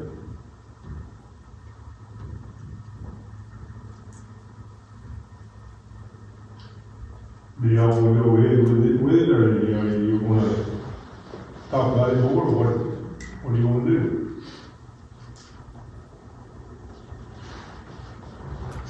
I'm asking you all. I'd love to go forward with it. What's your resolution? First. And This is for getting quotes, right? this is just for getting quotes, but like I said, we can get quotes and say we get a quote in for $5,000. But if council is saying at this point, it doesn't matter what the quotes are, we're not going to proceed. What I'm saying is I would like to see quotes. okay. That's all. Yeah, as long as the consensus of the council is that Joe and I go ahead and see quotes on this to kind of see where we are on this. I make a motion that we approve history committee's request to issue RFP using consultant. I don't think we need to approve the history committee to get an RFP. I don't think we need to do that. If you want to get some quotes for a consultant, have fun. But are we sending them off on a mission to have fun, or are we gonna back them up when it comes time? I'd like to just put it in place that's.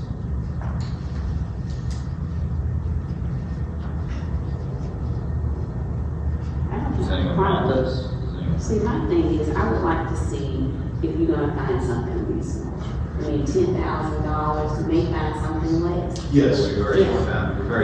And that's the thing is I think we looked at them right now, and some of the places, we have gotten several quotes that are significantly less than $10,000. I put $10,000 as a ceiling and not going any higher than that. But we had gotten one, what I believe it was around, the guy was actually gonna work with us for his travel because he was gonna be in Charlotte anyway. And I think it was gonna be about $4,000 for him to come out here and do the evaluation here. I think it was like $2,000 a day or something He would come down here, he was gonna come down here for one day, talk with us, look at the museum, and then he was gonna go back and, come up with a plan. And he charged around $2,000 a day. He said he usually finished his plans within 2 days. I don't think it's a good idea to just not having anywhere between $0 and $10,000. I don't think it's a good idea just to say, yeah, it's up to 10 grand, do whatever. That's just not, I don't think it's good. I think having some options, having some prices, and then talking to Spartanburg County, seeing if they've got somebody that works at their museum, and if they can help, and there's a lot of other avenues other than. And we have done things. We've actually reached out to Spartanburg County Museum and had them come out, and that was part of the recommendation is that we needed a consultant to come out here and do an evaluation. But we have had that. Okay, let me say this. Once y'all come back with a quote, some quotes, hard quotes, and let's see what we can do with that. I think we all want it to happen, but I think we need, hard quotes and see what we need to go forward with. That okay with you, no? That's okay? Okay. Thank you. Thank you. Consider approving funds for road paving match. So at one of the last council meetings, we talked about paving some streets, and I had some recommendations from y'all. Knuckles Street, Carroll Street, Pine Drive, and Green Street. Knuckles Street and Carroll Street are the only two roads that aren't DOT. And when I was asking the Spartanburg County, who partners with us to do these funds, they prefer not to do DOT unless we have a lot more time involved in this because it requires some permits. So what they're recommending is to proceed with Knuckles and to Carroll Circle if we want to proceed. One thing that has happened since last year is when I first got here, I had learned about the municipal road paving fee that was at $25. That no longer is in place. And the town had been using those funds to do various projects in town. And at that time, I was told that we had to have $147,000 left in that account. What has happened since then is DOT has finally cleared out or closed out the Gateway project, which is the circle. And so they took the rest of the $147,000 to cover the cost of that Gateway project. Therefore, there is $0 in there. CTC funds are meant to match, and we're not going to provide funding, they're not going to provide funding on there. So when I talked to road paving for the county, they said that we need to provide our own funding as a match on there. This will be something that I'll start adding to the budget every year in terms of money to add into a capital account that we build up for road paving in the future. But as of this point, there's no money for that unless you want to allocate it out of ARPA, which is what other communities are doing right now, is allocating money out of ARPA to cover that match for the CTC. If you provide $100,000 of your ARPA funds, you could get both Knuckles and Carroll Street paved. If we did half that, there's a good chance that we can get one, but not both. I'd recommend Carroll Street, because to me, I think it's in the worst shape, but either one. But to be able to do that and move forward with that, I need to have a motion from you to be able to take that money from ARPA and allocate it to this and let them know this, and when they go to vote on CTC funds on January 11th, they know the town of Pacolet is willing to match their funds. You can say no, and if you say no, we won't pave any streets this next year.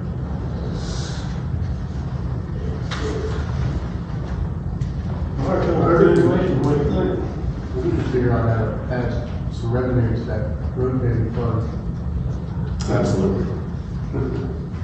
What other communities do is they put money in from their annual budget into a road paving fund. The town of Pacolet has never had that. They always survived on the $25 municipal account. And from time to time, from talking to Ms. Kirby, there were several projects that Ms. Lane had done out of this municipal road paving fund.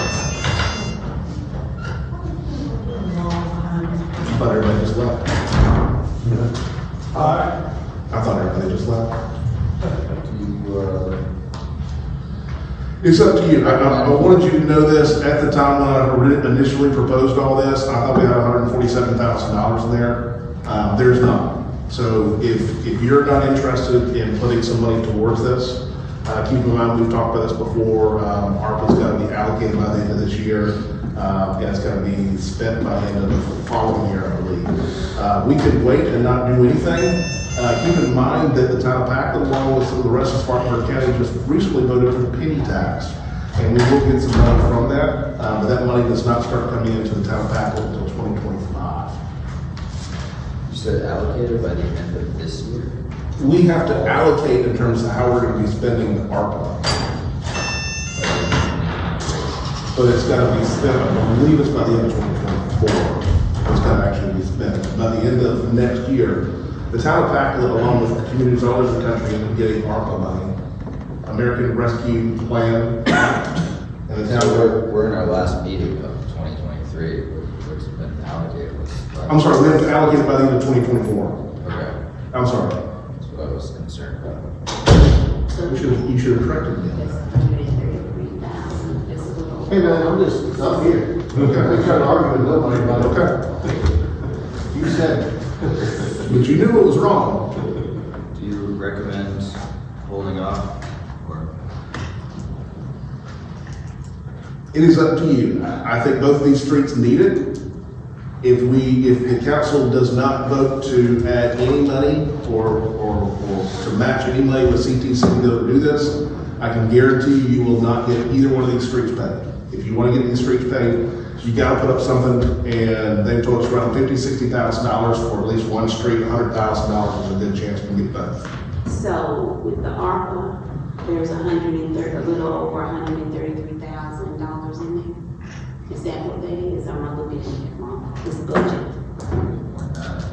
You got more than that in there, especially since you didn't want to spend $240,000 for Marysville. You said 50 to 60 is our contribution for one street, or is the total for one street? So, and this is where it gets kind of complicated, and I'm not excited about complication, but CTC funds are political. And the way that CTC funds are allocated are based on politics. I probably shouldn't say that here, but that's the truth. And it's based on the fact that whoever the elected officials who end up being working on this project. And so it is state representatives, and state senators, it is other state people. And they meet on January 11th in some undisclosed location. And they determine how they want to spend the money and how it gets matched up. And so I'm going to do everything that I can to work with Representative Moss and Senator Martin's office to make sure that town Pacolet gets everything we possibly can, especially since the fact that we didn't pay anything last year. We paid, my first year, we paid Fuller Street and Cleveland Street. We didn't pay anything last year, but I'd like for us to pay something this year. Okay, sounds like we need to approve something then. Like I said, you can say that. $100,000, there's a good chance that we can get the rest of the money to pay both those two streets. They're telling me that approximately $50,000, $60,000 we could probably do with the match and get Carroll Street done.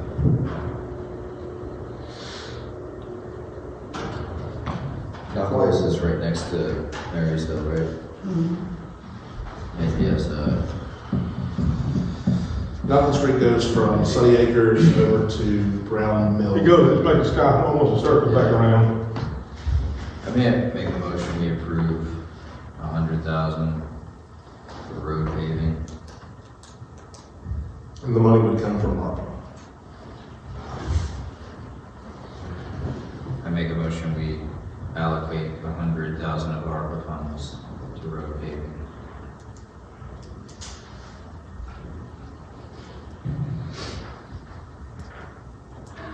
All right, we have a motion. Anybody have a second to it? How much money's in on it? How much is in ARPA?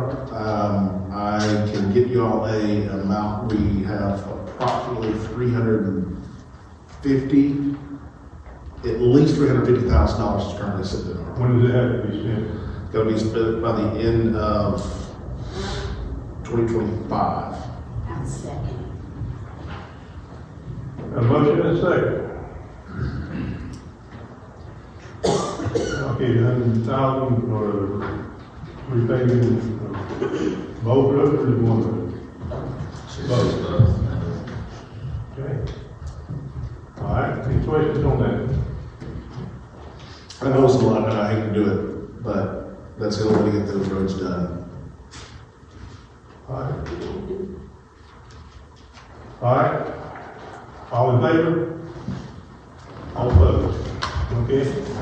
All right.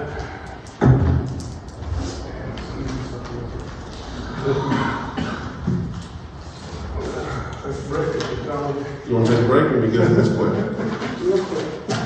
Christmas lights update, 29 of the 35 snowflakes have been decorated and installed. Lights on number 9 are a power issue, and we're working with Duke Energy and electrician to get them fixed.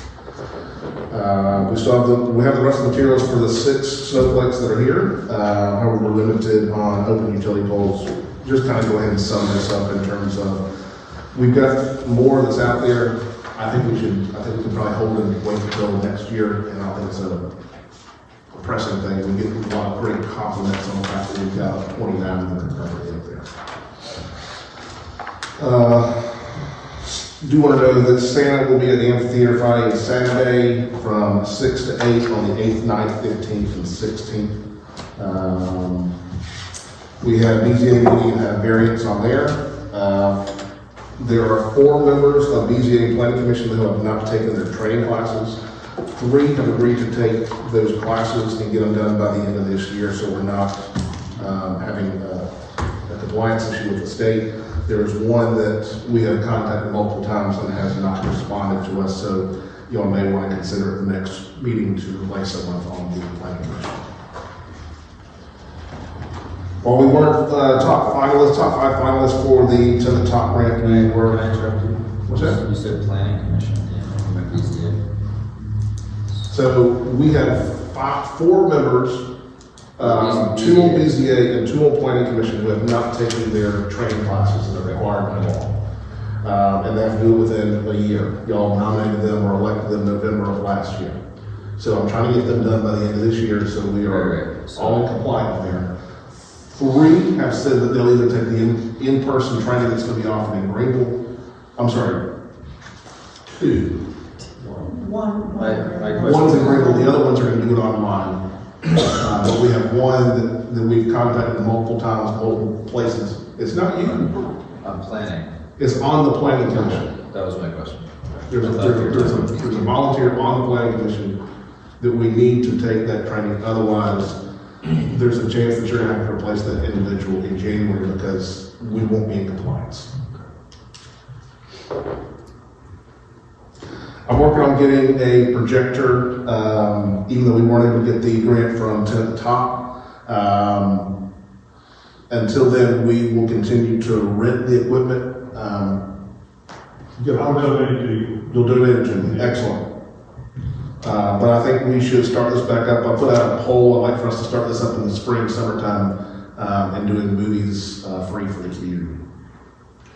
We are going to be replacing some damaged face signs around town. We've already gotten a list together that Tony's going to be sending out. If there's some stuff that you see out there, please let me know, and so that we can make sure that those signs, stop signs that have graffiti on them, if there's some stuff that's down by the fishing piers that has graffiti on them, we're going to replace all those things. The amphitheater has some graffiti that's up there. We sent that out for bids. Quote came back. The contractor has not had a chance to come out there and take care of it yet. I know it was mentioned on Facebook, but that is being addressed. And as soon as, if he's not able to take care of it in the next 2 or 3 weeks, I'm going to find somebody else to come up there and take care of it. But they had a chemical that would take care of it and not damage the concrete. Council had requested an appraisal of the building that the town owns located at 141 Coleman Circle.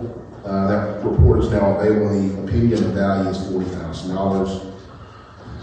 Currently working with Spartanburg to promote several properties located on Highway 176 for potential developments in industry. The town of Pacolet received a check in the amount of $350,000 from Paul Wiles to purchase the cloth room. These funds are currently being kept in a separate restricted L check account, receiving 5.6% interest.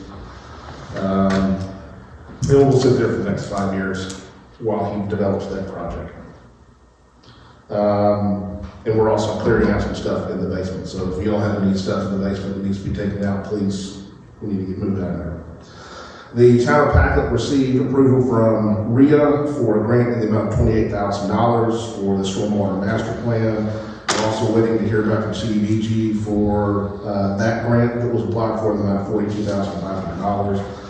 We'll be moving forward on that shortly to get the master plan done for stormwater. Town of Pacolet will be receiving $250,000 for improvements to Town Hall. This came directly from the state of South Carolina by way of Representative Dennis Moss. I'd like to draft up a letter thanking him for this. I'd like for all of y'all to sign it if you don't mind. This is a big deal, and I think as much as we can publicize this and thank him publicly for this, good chance we can get more money from the state for this. Who was that again? Dennis Moss is the representative for Pacolet. That's the district just recently changed up. Was it last year, the year before?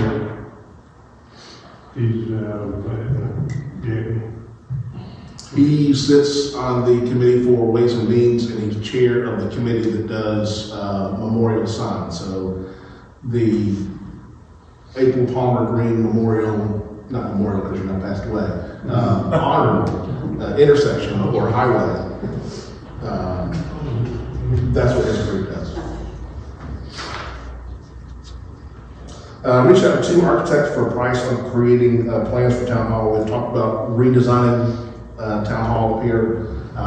First architect came through with a price that I just thought was just ridiculous. And so we're working with another contractor who's been recommended by Mr. Blackwell, which I guess he's already left. And then I'm looking for some other ones that are out there to try to get something more reasonable in terms of price. $21,000, which is too high for an architect, in my opinion. Look like you're gonna say something, Mr. Wright. No, he's ready to speak. I recently met with Benchmark and ACOG about the master plan. We'll be having a steering committee meeting on the 18th or the 25th, so look for your emails on that. Working with Laura Ringo and Powell and the contractor performing the trail study for a bike trail from Pacolet up to Clifton. There are a few property owners that are